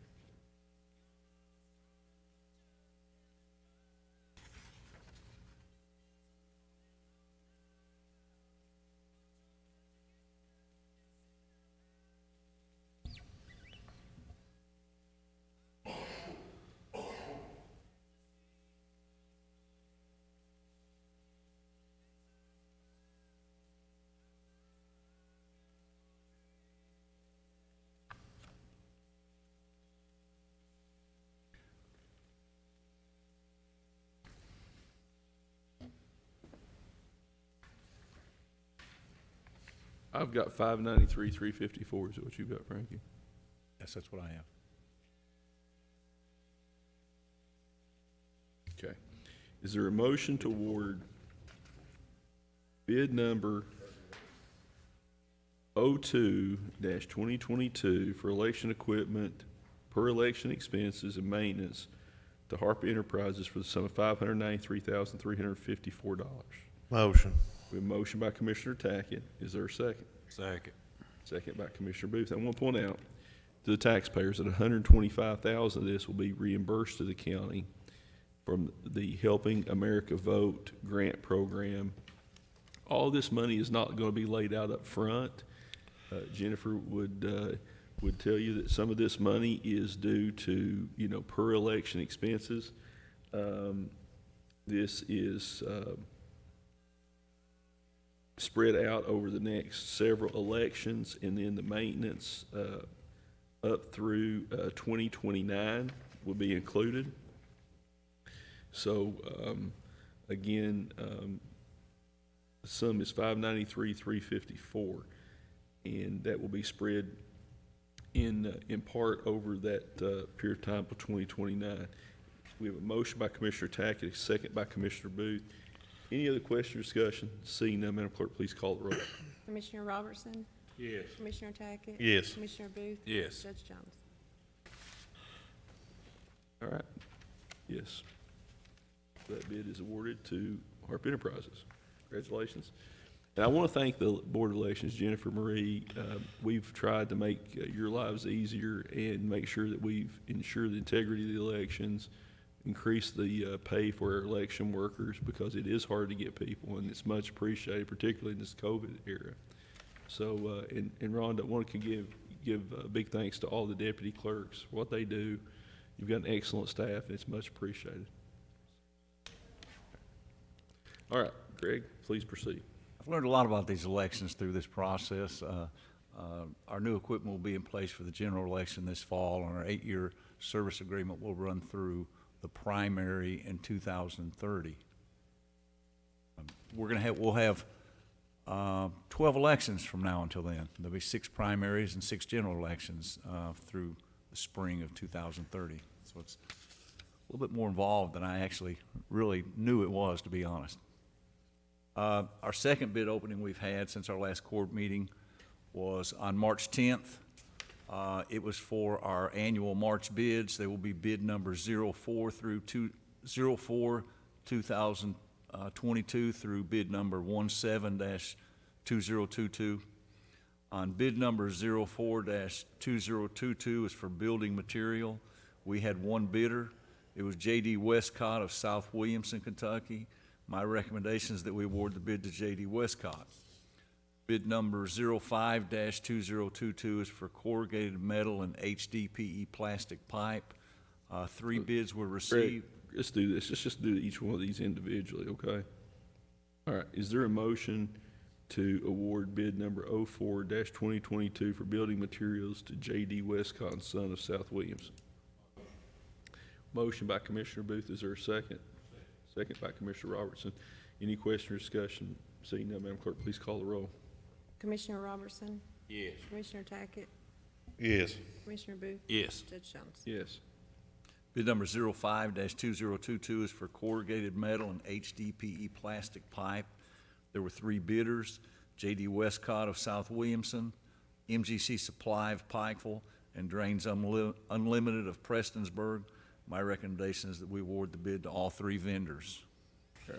Is there a motion to award bid number 05-2022 corrugated metal and HDPE plastic pipe to J.D. Westcott and Son, MGC Supply and Drains Unlimited?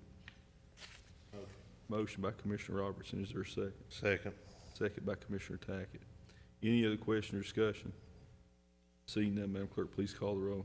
Commissioner Robertson? Yes. Commissioner Tackett? Yes. Commissioner Booth? Yes. Judge Jones? Yes. Bid number 06-2022 is for glass and glass-related products. There were 2 bidders: Customer Glass and Carpet from Belfry and Elliott Supply and Glass from Pikeville. My recommendation is that we award the bid to both Customer Glass and Elliott Supply. Is there a motion to award glass and glass-related products bid 06-2022 to Customer Glass and Carpet of Belfry and Elliott Supply and Glass of Pikeville? Motion by Commissioner Booth. Is there a second? Second by Commissioner Robertson. Any other question or discussion? Seeing none, Madam Clerk, please call the roll. Commissioner Robertson? Yes. Commissioner Tackett? Yes. Commissioner Booth? Yes. Judge Jones? Yes. Bid number 07-2022 is for limestone gravel delivered. There was 1 bidder, Mountain Aggregates of Lexington, Kentucky. It's my recommendation that we award the bid to Mountain Aggregates. Is there a motion to award bid number 07-2022 for limestone gravel delivered to Mountain Aggregates? Motion. Motion by Commissioner Booth. Is there a second? Second. Second by Commissioner Robertson. Any other question or discussion? Seeing none, Madam Clerk, please call the roll. Commissioner Robertson? Yes. Commissioner Tackett? Yes. Commissioner Booth? Yes. Judge Jones? Yes. Bid number 08-2022 is for limestone gravel picked up. There were two bidders, Mountain Aggregates of Lexington, Kentucky, and MGC Supply of Pikeville. My recommendation is to award the bid to both of those vendors. Is there a motion to award bid number 08-2022 for limestone gravel picked up to Mountain Aggregates and MGC Supply? Motion by Commissioner Robertson. Is there a second? Second. Second by Commissioner Tackett. Any other question or discussion? Seeing none, Madam Clerk, please call the roll. Commissioner Robertson? Yes. Commissioner Tackett? Yes. Commissioner Booth? Yes. Judge Jones? Yes. Bid number 09-2022 is for plumbing and electrical supplies. There were 6 bidders, L8 Supply and Glass of Pikeville, J.D. Westcott and Son of South Williamson, Justice Supply of Shelbyana, State Electric Supply of Pikeville, Thompson's Hardware of Zebulon, and Elkhorn City True Value of Elkhorn City. My recommendation is that we award the bid to all of the above vendors. All right, is there a motion to award bid number 09-2022 for plumbing electrical supplies to Elliott Supply and Glass, J.D. Westcott and Son, Justice Supply, State Electric Supply, Thompson's Hardware, and Elkhorn City True Value? Motion. Motion by Commissioner Tackett, second by Commissioner Robertson. See no other question or discussion, Madam Clerk, please call the roll. Commissioner Robertson? Yes. Commissioner Tackett? Yes. Commissioner Booth? Yes. Judge Jones? Yes. Bid number 10-2022 is for portable toilets. One bid was received. It was from Busy Bee Portable Toilets of Raccoon. They bid the exact price that they had last year. My recommendation is that we award the bid to Busy Bee Portable Toilets. Is there a motion to award bid number 10-2022 for portable toilets to Busy Bee Portable Toilets of Raccoon? Motion. Motion by Commissioner Booth. Is there a second? Second. Second by Commissioner Robertson. Any other question or discussion? Seeing none, Madam Clerk, please call the roll. Commissioner Robertson? Yes. Commissioner Tackett? Yes. Commissioner Booth? Yes. Judge Jones? Yes. Bid number 11-2022 is for printing. There were 2 bidders, C&R Office Supply of Pikeville and Chapman Printing of Huntington, West Virginia. My recommendation is that we award the bid to both of these vendors. Is there a motion to award bid number 11-2022 for printing to C&R Office Supply and Chapman Printing? Motion. Motion by Commissioner Booth. Is there a second? Second by Commissioner Tackett. Any other questions or discussion? Seeing none, Madam Clerk, please call the roll. Commissioner Robertson? Yes. Commissioner Tackett? Commissioner Booth? Yes. Judge Jones? Yes. Bid number 12-2022 is for sodium chloride or road salt. There were 2 bidders, Morton Salt of Chicago, Illinois, and Compass Minerals America of Overland Park, Kansas. Morton Salt's delivered bid price was $105.95. Compass Minerals delivered bid price was $136.53. It's be my recommendation that we award the bid to Morton Salt. Is there a motion to award bid number 12-2022 for road salt to Morton Salt, as specified in the bid package, delivered $105.95, picked up $101? Motion. Motion by Commissioner Booth. Is there a second? I got a question. I guess I should have answered it. Well, wouldn't it be all right just to take both of their bids on that? In case did we run into a situation where, but, Actually, Morton, we have 2 outstanding orders right now. They never fulfilled our first order. Yes. I think we better. That's a problem. you know what Yeah, I'm that's saying? a- Because I'd hate to get in the middle of next winter and here they're not bringing nothing, but we can, Greg, did you not have a third bidder last year? I did. There was actually another company that sent a bid package back and said that they would not be able to bid this year because of supply issues. If we have a contract with Morton Salt and they can't fulfill that You an can go order, out- you we can- can go outside of Morton You go Salt and make a competitively purchase. negotiate. okay. Like I said, I know, Problem was with Morton, it wasn't that Morton said they couldn't fulfill it, it's that they wouldn't get it to I think it's more the trucking side of it than it is the salt side. Right. That's what the problem is. I think you need to leave both of them on there. That's what you wanna do. I mean, if that's No, possible. I'm just saying, you know, Judge, if they can't bring us the salt or they can't deliver it to us and we're out of salt, I mean, But if you award them the bid and they don't deliver it, you can put that in the contract that has to be signed, that they have so long to deliver it. If they can't, then you can competitively negotiate outside of the contract. If, you know, if they can't fulfill the contract, but the reason I wouldn't award it to Compass is you're talking $31 a ton higher. I agree, but if. I agree with that too, but if that's the only place we're gonna be able to get it, Then you can probably buy it there, I mean, I think it's all the same salt, It's the trucking. it's the trucking that's the problem, so if you're Right. paying $136, you're still not gonna get it. Well, hang on just a second too, I got another question. What's the pickup points here? Do you know? They had them in the bid package, I don't have them listed here. You know, something else, when they gave us the price on these, according to the way we wrote the bid package, it was for a certain quantity, Right. like 2,500 ton. Well, if we award it to two different companies, they both might be expecting to sell us 2,500 ton. I agree with that. But what I guess the only thing I was saying, I didn't want to be stuck next winter, and here we're trying to get, you know, like I said, I understand it was the trucking. but right now's the time to buy it. Right. Try to store what we can. But I just don't know if you award both bids, like Greg said, you got the 2,500 ton. If they can't get it to you, if Morton can't get it to you, then you can shop it around and go to, I mean, you can go outside of the procurement code at that point in time and competitively negotiate it. And potentially may even get it, I don't know. Whether or not we have how far are they behind now, Fabian, delivering to us? Like I said, they never fulfilled the first order. They've never completely fulfilled the order that we placed with them. Yeah. You know, what we can do though, Ronnie, is we could go ahead, if there's a trucking problem in the future and we can't get here, there's enough truckers locally that we could contract them to go pick it up. Is that a fair statement, Fabian? One of the pickup points was Portsmouth, Ohio, but I can't remember which of the two companies it was. If Portsmouth's so high, it's not that bad to go get it. They run up through there all the time. I usually think with rain or Louisville's sand or something. a place too. They got a, Morton's got a place If in we can Louisville. pick it, sorry, Jay. Go ahead. No, go I said, I think Morton's got a place in Louisville too, on the river. Just so Fabian don't run out of salt, that's all I Right. worry about. We did run into that problem this year.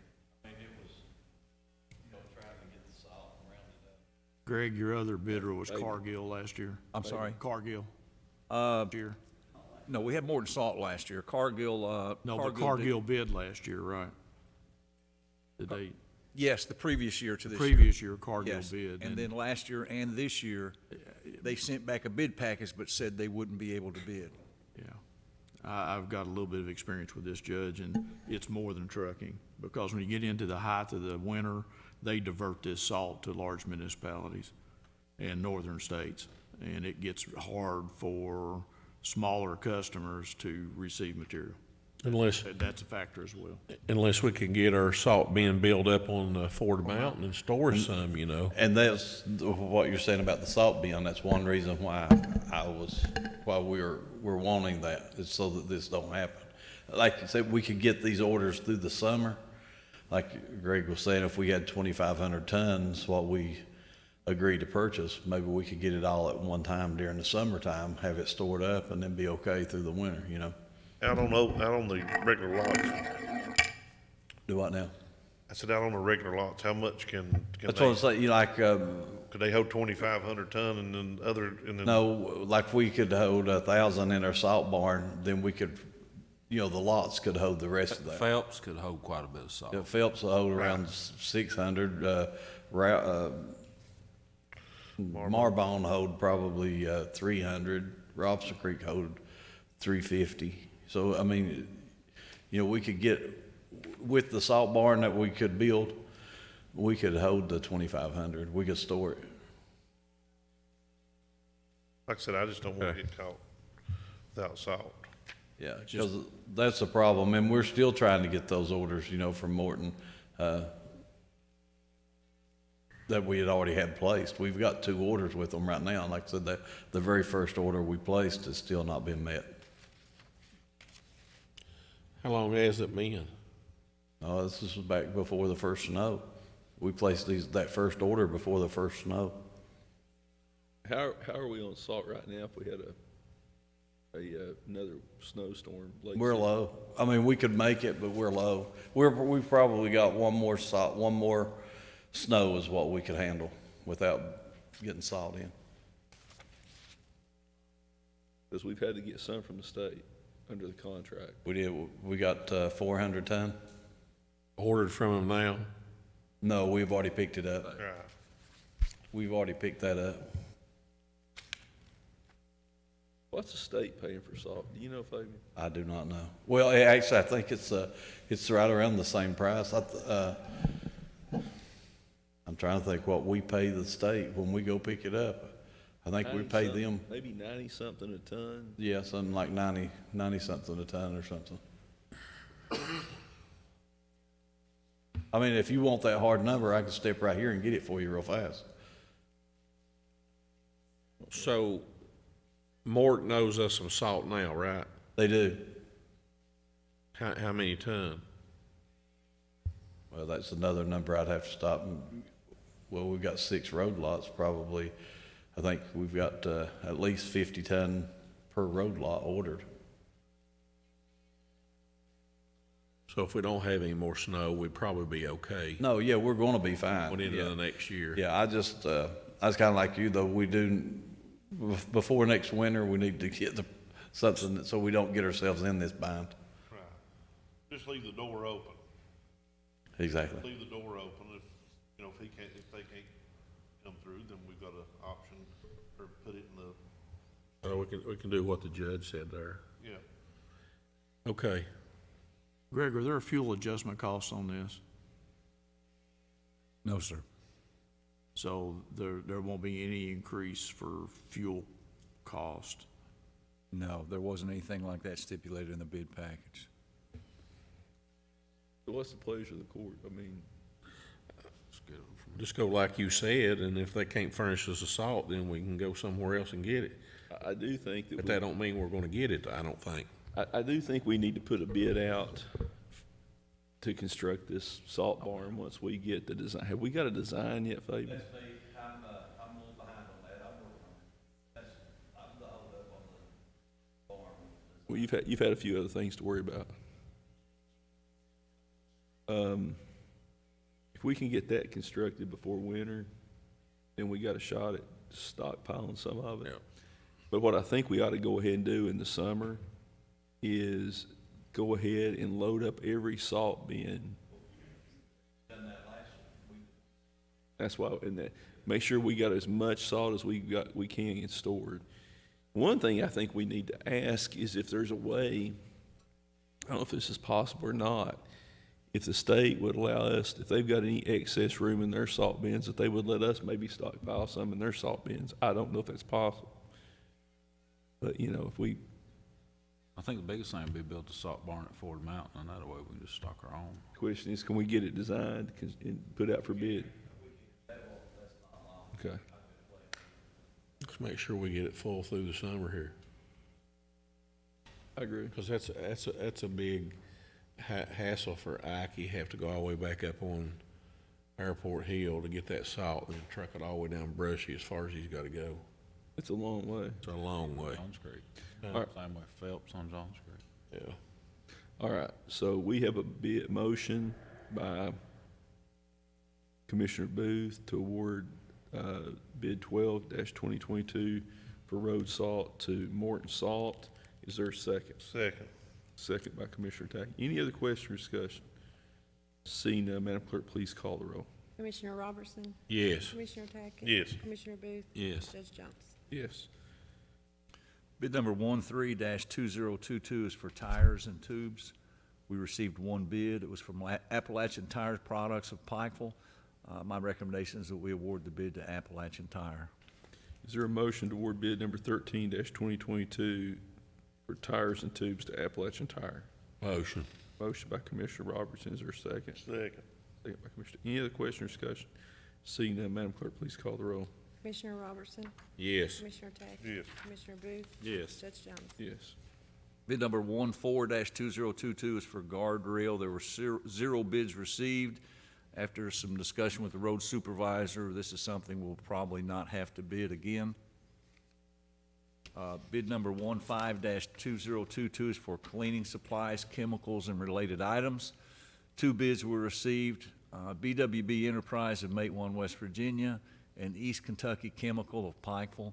My recommendation is that we award the bid to both BWB Enterprise and East Kentucky Chemical. Is there a motion toward bid number 15-2022 for cleaning supplies, chemicals, related items to BWB Enterprises and East Kentucky Chemical? Motion. Motion by Commissioner Robertson. Is there a second? Second. Second by Commissioner Booth. Any other question or discussion? Seeing none, Madam Clerk, please call the roll. Commissioner Robertson? Yes. Commissioner Tackett? Yes. Commissioner Booth? Yes. Judge Jones? Yes. Bid number 16-2022 is for bulk oil and related items. 1 bid was received. It was from Jones Petroleum of Pikeville. My recommendation is we award the bid to Jones Petroleum. Is there a motion toward bid 16-2022 for bulk oil and related items to Jones Petroleum of Pikeville? Motion. Motion by Commissioner Tackett. Is there a second? Second. Second by Commissioner Booth. Any other question or discussion? Seeing none, Madam Clerk, please call the roll. Commissioner Robertson? Yes. Commissioner Tackett? Yes. Commissioner Booth? Yes. Judge Jones? Yes. Bid number 17-2022 is for vehicular parts. 12 bids were received. The reason we need so many on this is because we have to have so many of these companies that sell OEM parts for a lot of our different equipment that we have. 12 bids were received. Mid-State Equipment from Buchanan, Virginia. Wilson Equipment from Prestonsburg, Kentucky. Boyd Company from Pikeville. Martin's Peterbilt from Pikeville. CarQuest from Pikeville. Leon's Auto Parts of Robinson Creek. A&S Auto Parts of Elkhorn City. Walters GM Auto Mall of Pikeville. J&A Truck Parts of Raccoon. Tri-County Auto and Truck Parts of Mouthcard. Tri-County Auto and Truck Parts of Kemper. Bruce Walters Ford of Pikeville, and S&S Hydraulics of Elkhorn City. My recommendation is that we award the bid to all of the above vendors. Is there a motion to award bid 17-22 for vehicular parts as described? Motion. Motion by Commissioner Tackett. Is there a second? Second. Second by Commissioner Robertson. Greg, were there any late bids this time? No, sir. All right, so we have a motion by Commissioner Tackett, second by Commissioner Robertson. Any other question or discussion? Seeing none, Madam Clerk, please call the roll. Commissioner Robertson? Yes. Commissioner Tackett? Yes. Commissioner Booth? Yes. Judge Jones? Abstain. All right, next one, Greg. We also had a bid opening on March 10th on bid number 20-2022 for 2022 or newer Mitsubishi Outlander Sport SUV all-wheel drive. This is a vehicle for our senior citizens to deliver our meals. The reason we bid it specifically like that is because it's like the other 3 SUVs that they have. We received 1 bid. It was from Walters Mazda Mitsubishi of Pikeville for a total cost of $26,055. The vehicle meets all the specifications that were laid out in the bid package. It's my recommendation that we award the bid to Walters Mazda Mitsubishi for a bid price of $26,055. So just so the public understands, there's some money that I control that's been down at the ad district. It's about $25,000. And I'm going to instruct Jeannie to go ahead and draw down that money to reimburse the county for this vehicle. So there'll be a de minimis cost. You know, we don't run the senior citizens programs. They're governed by a separate board. We simply try to help them fulfill their obligation and their responsibilities. They're not an organization that's affiliated with the fiscal court in that we don't hire, fire. It's set up as a nonprofit corporation. There is a misconception that the fiscal court runs a senior citizens program. That is not the case. Newspaper, I think Mr. Sloan even wrote an article about that here recently, that the fiscal court sometimes gets criticized for things that's done by the senior citizens board when we have, you know, those folks work hard. They're all volunteers. you know, and they make some really hard decisions like the fiscal courts had to do. And we appreciate all the volunteers that work hard to help senior citizens. This is just one thing that we do try to do, is to make sure that they've got vehicles so they can deliver the home meal delivery program meals. And about 600 folks a day, senior citizens a day, depend on that. So is there a motion to award bid number 20-2022 to Walters Mazda Mitsubishi for the sum of $26,055? Motion. Motion by Commissioner Booth. Is there a second? Second. Second by Commissioner Tackett. Any other question or discussion? Seeing none, Madam Clerk, please call the roll. Commissioner Robertson? Yes. Commissioner Tackett? Yes. Commissioner Booth? Yes. Judge Jones? Yes. Next one is bid 19-2022 for fire department turnout gear. Rick, Chief, you want to come on up? We've got Chief Rick Green from the Big Creek Fire Department. Chief, welcome. I'm sorry to keep you waiting so long. Chief, before we begin, would you just explain to the public what happened to the Big Creek Fire Department over on January 1st? Yeah, just push that button. There we go. Yes, Judge. On January the 1st of this year, we received major flooding, of course, in Pike County. And the community I live in, Sydney, or Big Creek as is well known, received quite a bit. Our department was devastated with this flood. We had about 4 feet of water in the building, a foot of water in our community center next door, major damages. We were trying to get out as much as we could before the flood actually hit. My guys were literally wading water up to their chests trying to get our equipment out. Unfortunately, the water current was so strong that it was going in one door and out the other, literally pulling all this equipment. We opened the big doors to try and get the trucks out, which the current just pulled like our bunker gear. A lot of major equipment we lost, we won't be able to replace. That stuff takes a long time, and the average cost on bunker gear is anywhere between probably around $2,200-$2,300 up to about $3,000, which we've shopped around and found the lowest replacement that we could get. Like I said, there's just no way without the court's help that our department could survive this. Without bunker gear, of course, our men can't respond. We lost 2 trucks during this that went under the water. Literally, well, it destroyed the trucks that got into the engines, transmissions, rear ends, such what. So the replacement bunker gear cost is well over $40,000, and our department just doesn't have that kind of money, especially with COVID we've put up with in the last 3 years. Of course, like everything else, everyone has lost income from the costs of all that. So without this help, we would literally have to shut down, because we're depending right now on other departments for mutual aid and backup help. Belfry's been a great help to us, and Nee Jackson, our new 911 coordinator, has been at my side from day one from this thing. So I want to thank him and all that, and I especially want to thank the court, you know, our commissioners and our judge and everyone else that's made up part of this court. I know you all take this as your just running day jobs, but you know, your jobs are keep this county going, and I can't thank you guys enough, especially Commissioner Booth. He's been at my side, and you have too. I haven't made a phone call to you guys that you haven't answered and been there to help us. So, you know, I just want to say thank you guys. I mean, I know you all do this every day and this is your job, but you're all doing a really good job, and I appreciate it. And like I said, without your help, our department probably wouldn't be able to come back right now. Chief, we appreciate what you all do. I know I was over there, I think it was in 2009, when members of your department were doing a swiftwater rescue. I can't remember if it was can't remember if that was on Dix Fork. We did several that time. I think House. the one you were was up Dix Fork, where the lady was out in the minivan with her grandchild. That's the one. Yeah, that And was. you know, the fire department though has been flooded 4 times in 20 years. Yes. And I think you're working with Jimmy Kaiser, our floodplain coordinator, to try to do a hazard mitigation grant to try to either raise the station or relocate it. Yes. Relocation is going to be a real problem. I've looked, you know, the community we live in we are very centrally located where we're at. there's no property left anywhere over there that's available right now. It's out of the floodplain. It's out of the floodplain, other than getting up on the 4-lane and building something up there. But I think that would slow our time response down a great deal.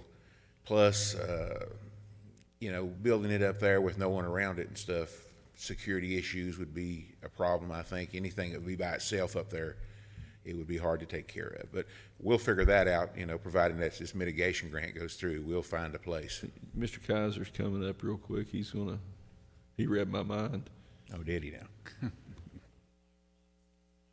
Jimmy, where are we on in terms of this? I think the last time we discussed it, you were talking about potentially a grant to raise it. We're getting ready to do the grant right now. We've come to the conclusion there's no property in the area. And if you go too far either way, then they get out of their zone where they can. Affects the ISO rating, response Yeah, time. that's the big issue. Yeah. So what our intentions are to, if we can get this done through the state and FEMA, is to raise their property. Tear both buildings down, combine them into one building and move it to the back of the property and raise it. And then that puts them out of the floodplain and then keeps them in the central part of their. But that's what we're working on. Can we raise it enough and get the trucks in and out of it? Is that going to be hard to do that? We'll fill it, slope it up, and then slope it down. Yeah, Judge, you've got about 200 feet there from the hillside to the highway, and the building's probably going to be, I'm guessing 50, 60 feet. What are we going to do with the community center? Because that's. Well, I thought if we can do this, if we're so fortunate to get this mitigation grant, we could just build it all together. I mean, one end would be the station, and the other end would be like, you know, one building. It would be so much easier too, and a lot less maintenance probably. Yeah.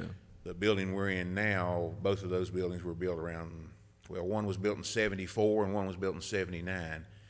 And nothing else you can do a 2-story building. Yeah, that's. They done that at Phelps. Yeah, something similar to what they did over there. Training and everything be up top, office buildings and stuff like that. That's our intentions now. That's what we're trying our best to do. Well, we'll keep moving forward with it, but we're going to take care of your bunker gear here, and I think they're going to provide some replacement loaner stuff to you. Is that correct? They are. It's in the process. I guess after today it'll be shipped, and we should have it real quick. All right. So is there a motion by Commissioner Robertson to award bid number 19-2022 for turnout gear to replace that which was damaged in the flood for the Big Creek Fire Department to the Public Safety Store in Lexington for $45,900? All right. Is there a second? I'm gonna make the motion. All right, so we have a motion to award this bid. Did I miss anything, Greg? No, I was gonna tell exactly what this consisted of, this gear. Fire away.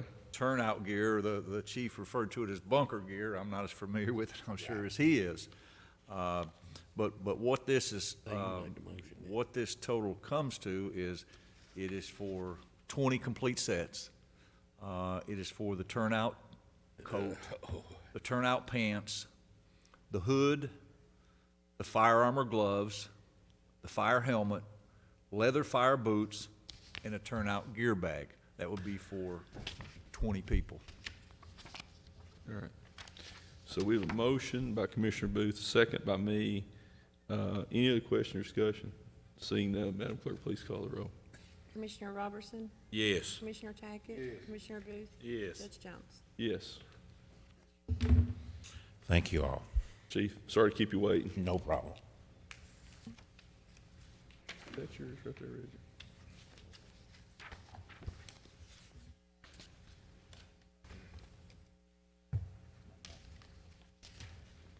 All right. We have the Pike County Road Supervisors report. Fabian, would you like to come up for a second? While you're coming up, is there a motion to approve the completed work orders and scheduled work orders for the road department? Motion. Motion by Commissioner Tackett. Is there a second? Second. Second by Commissioner Booth. Any other question or discussion? Seeing that, Madam Clerk, please call the roll. Commissioner Robertson? Yes. Commissioner Tackett? Yes. Commissioner Booth? Yes. Judge Jones? Yes. All right.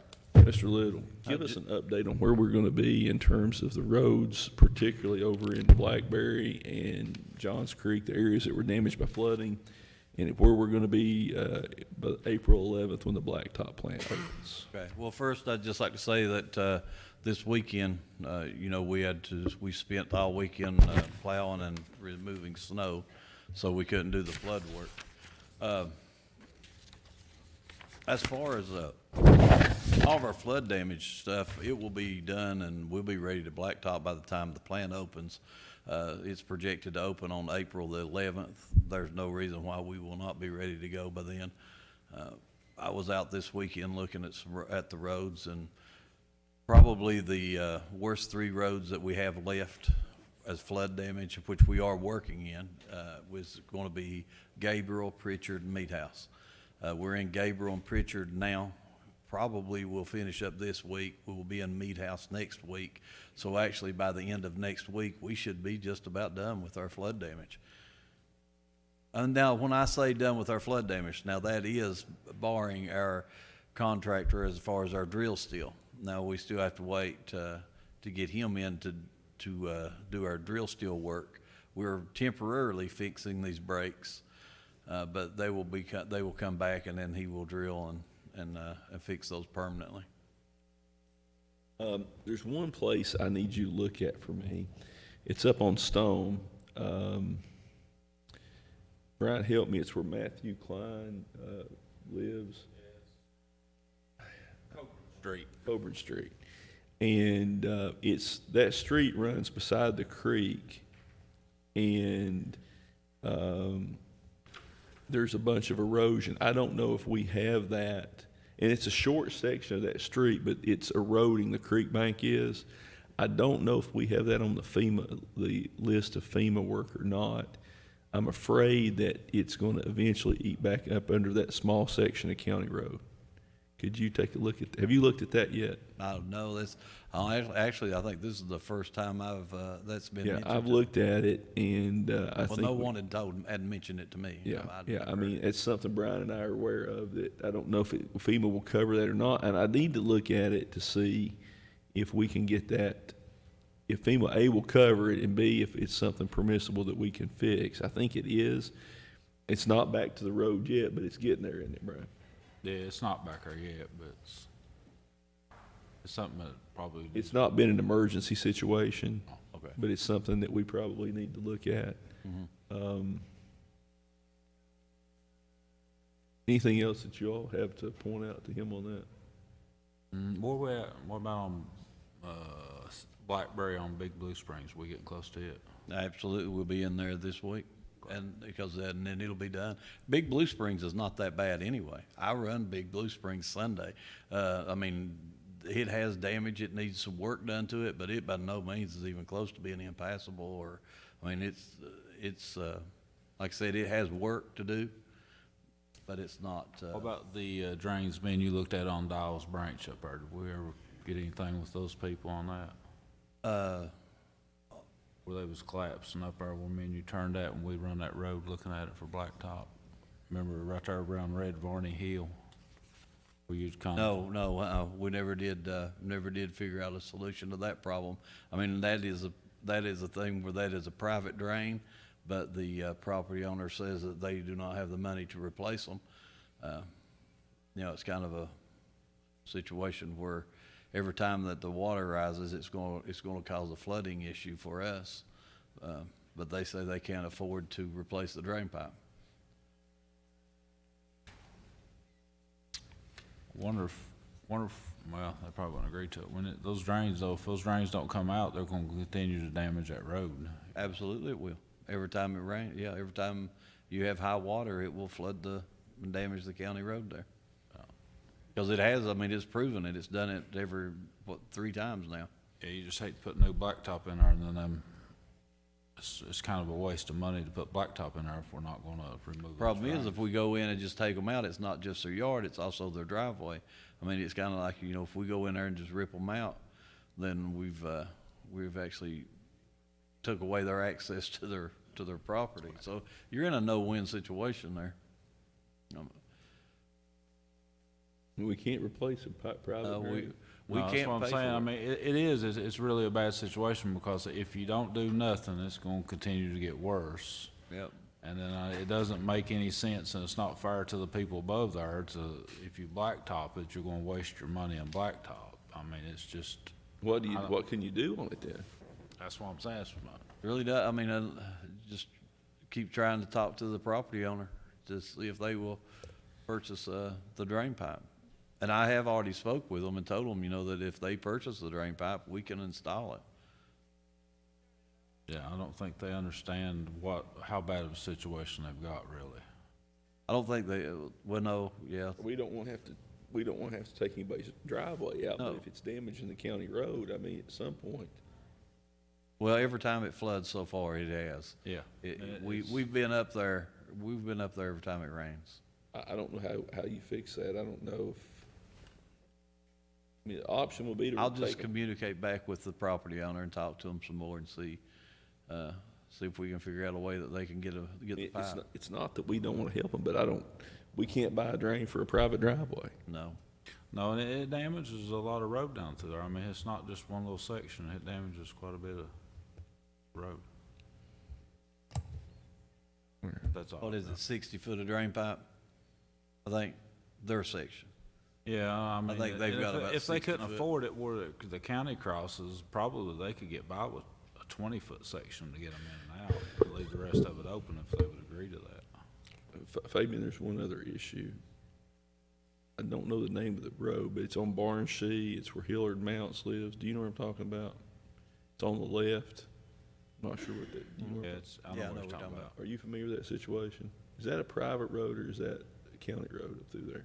It's a county road in front of his house, but the drains across from his house is private that's causing the issue.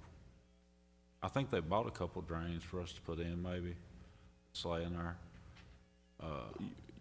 And then there's a drain that does cross the county road that's stopped up now, but I think the reason it's stopped up is because of the issue across the road.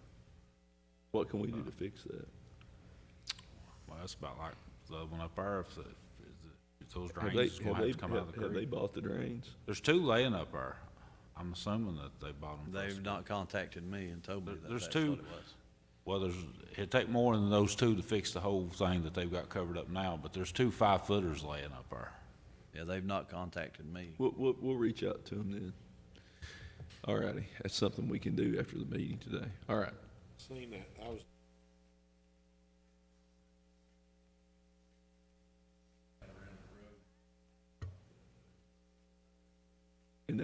And the drain stopped up is caused by the other problem with the private drain?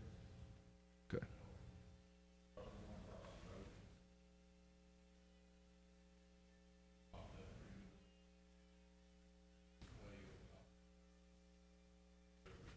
We'll make a call on it today and let Fabian go over and look at it.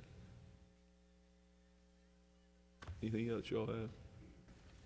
Commissioner Tackett, you have anything else? All right. Thank you, sir. Next item's treasurer's business. Authorize payment of the expenditure approval list dated March 14th and any other utility bills received before we run checks. Is there a motion to authorize? Motion by Commissioner Booth. Is there a second? Second by Commissioner Tackett. Any other question or discussion? Seeing none, Madam Clerk, please call the roll. Commissioner Robertson? Yes. Commissioner Tackett?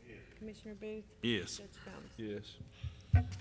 Authorize receipt of the treasurer's monthly financial statement ending February 28th, 2022. Is there a motion to acknowledge receipt of the clerk's or the treasurer's financial statement for March of 2022? Motion. I'm sorry, February of 2022. I apologize. Motion. A motion by Commissioner Robertson. Is there a second? Second. Second by Commissioner Tackett. Any other question or discussion? Seeing none, Madam Clerk, please call the roll. Commissioner Robertson? Yes. Commissioner Tackett? Yes. Commissioner Booth? Yes. Judge Jones? Yes.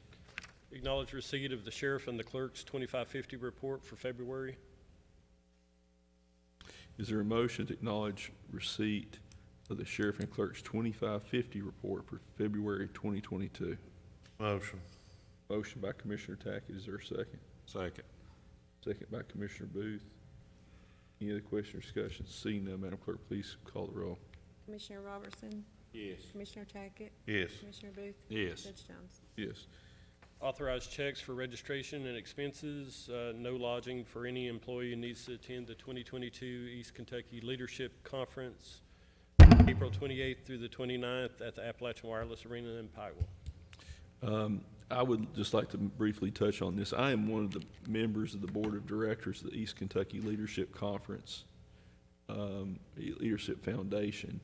This is an annual conference. It's an organization that is that promotes leadership and development in Eastern Kentucky.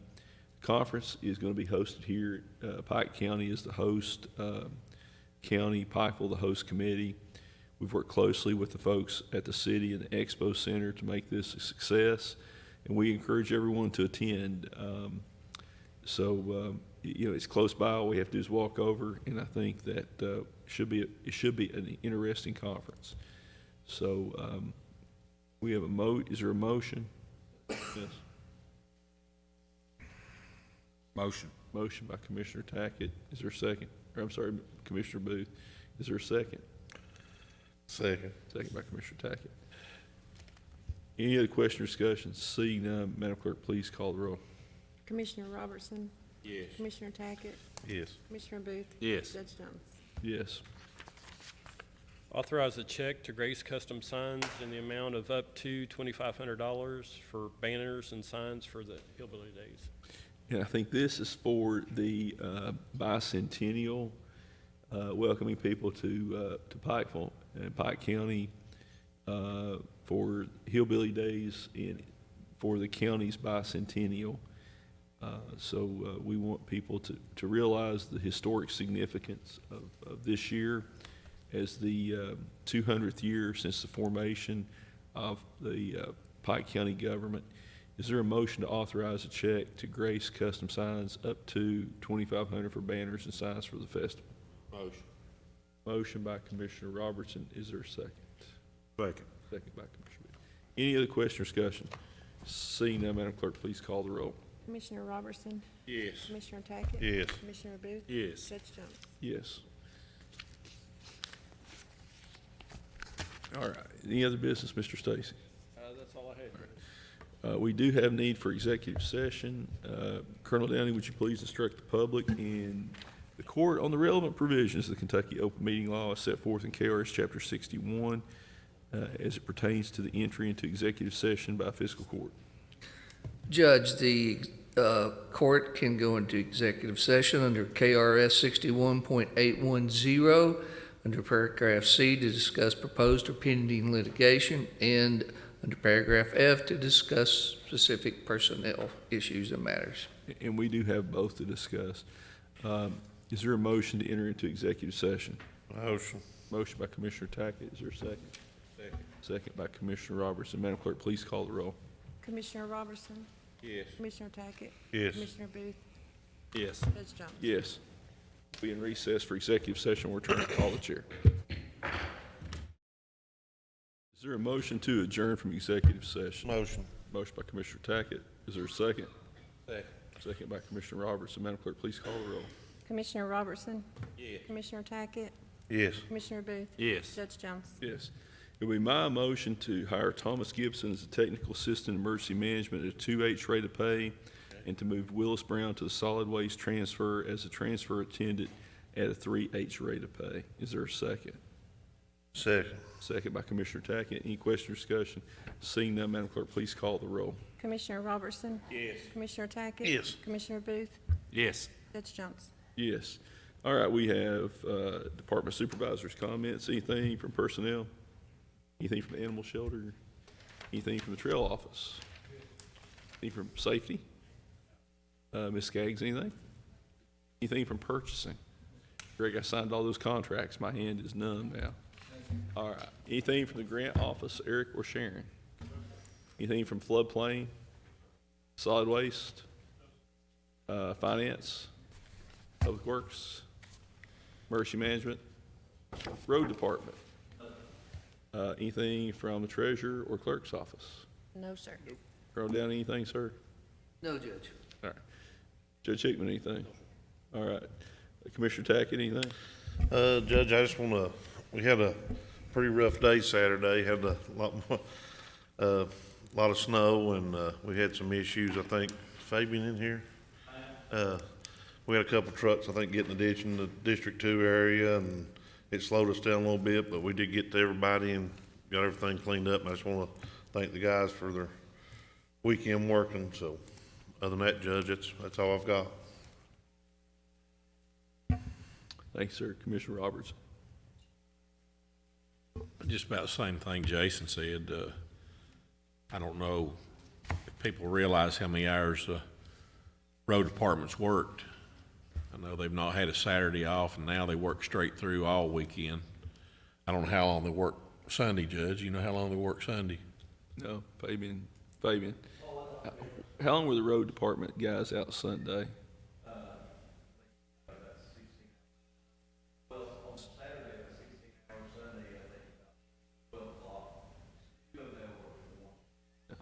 Okay, I just know they spend a lot of hours out. Just need to thank them for what they've done. Got our roads clear and people get in and out. It was a quick snow. Yeah, I mean, it was 70 degrees on Friday. Yeah. And 9 inches of snow at my house on Saturday morning. And then Sunday it was back up, warming up. And, yesterday it was beautiful. So hopefully that's the last snow for the year. Commissioner Booth. Basically the same thing, Judge. I mean, our employees have been out there 6, 7 days a week in the road department, done a really outstanding job, and, I know we got a lot of work to do and to get it done before we get paving all and everything, but I'd like to see them maybe this weekend, let them have this weekend off, Saturday and Sunday, just spend a little time with their families. Fabian. How many more Saturdays do you anticipate the road department having to work? Honestly, I think we're about putting down the Saturday work right now. I don't foresee a lot more of that until paving starts. It won't be the entire crew, it will just be paving crew. So let me ask you this, can we go ahead and just let them go back to the 5-day week now, or do you need them another Saturday? No, we can go ahead and put them back to the 5. Honestly, we can go back to the 5-day week. Okay. That'll let them spend a little time home. Yeah. I mean, even if you couldn't, where they work 7 days a week, this weekend, I think, it's.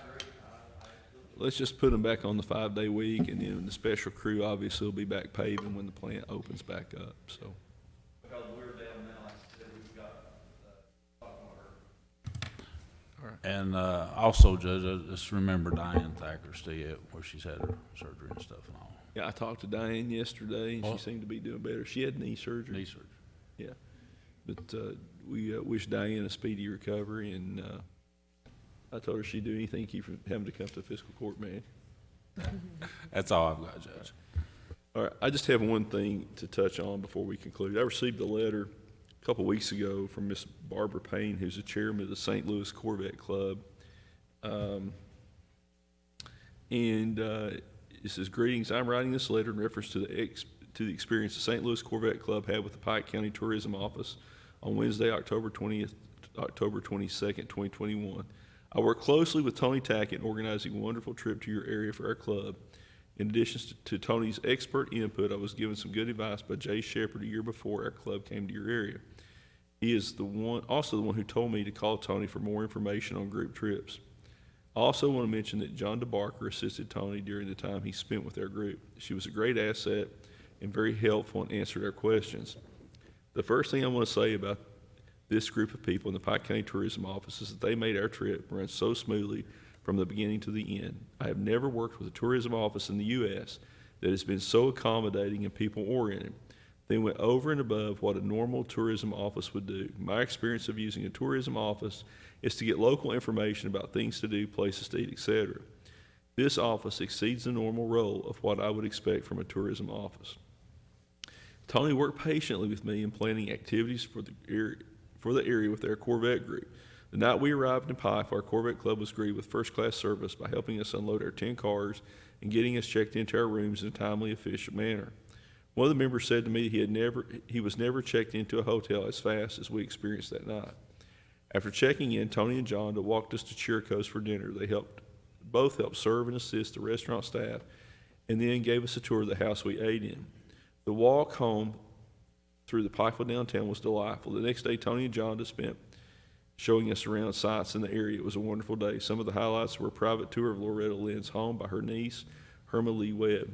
She even sang a song for us on the porch of the home.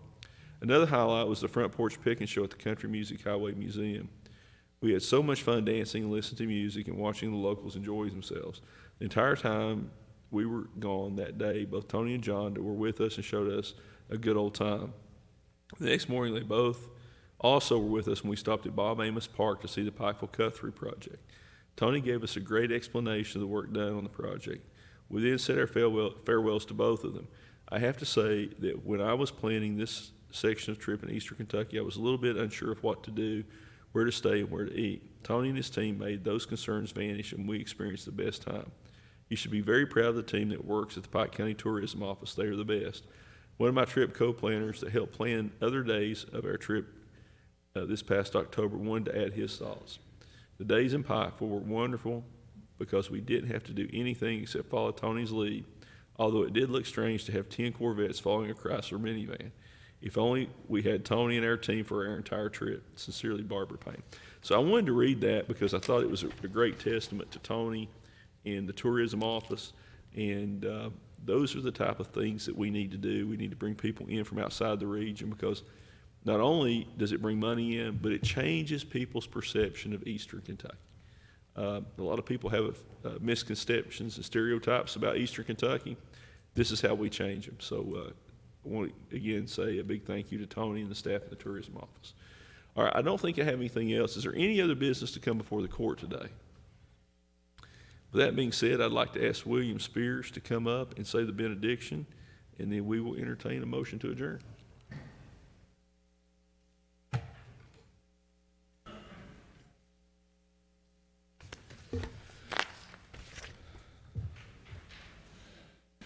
Let's pray.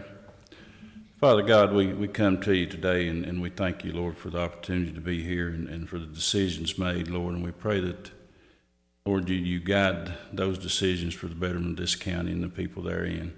Lord, we lift up the ones to you that are sick and suffering, and anyone that's lost loved ones. And Lord, we ask all of these things in the precious name of Jesus. Amen. Amen. Is there a motion to adjourn? Motion by Commissioner Robertson. Second by Commissioner Booth. Madam Clerk, please call the roll. Commissioner Robertson? Yes. Commissioner Tackett? Yes. Commissioner Booth? Judge Jones? Yes, we are adjourned.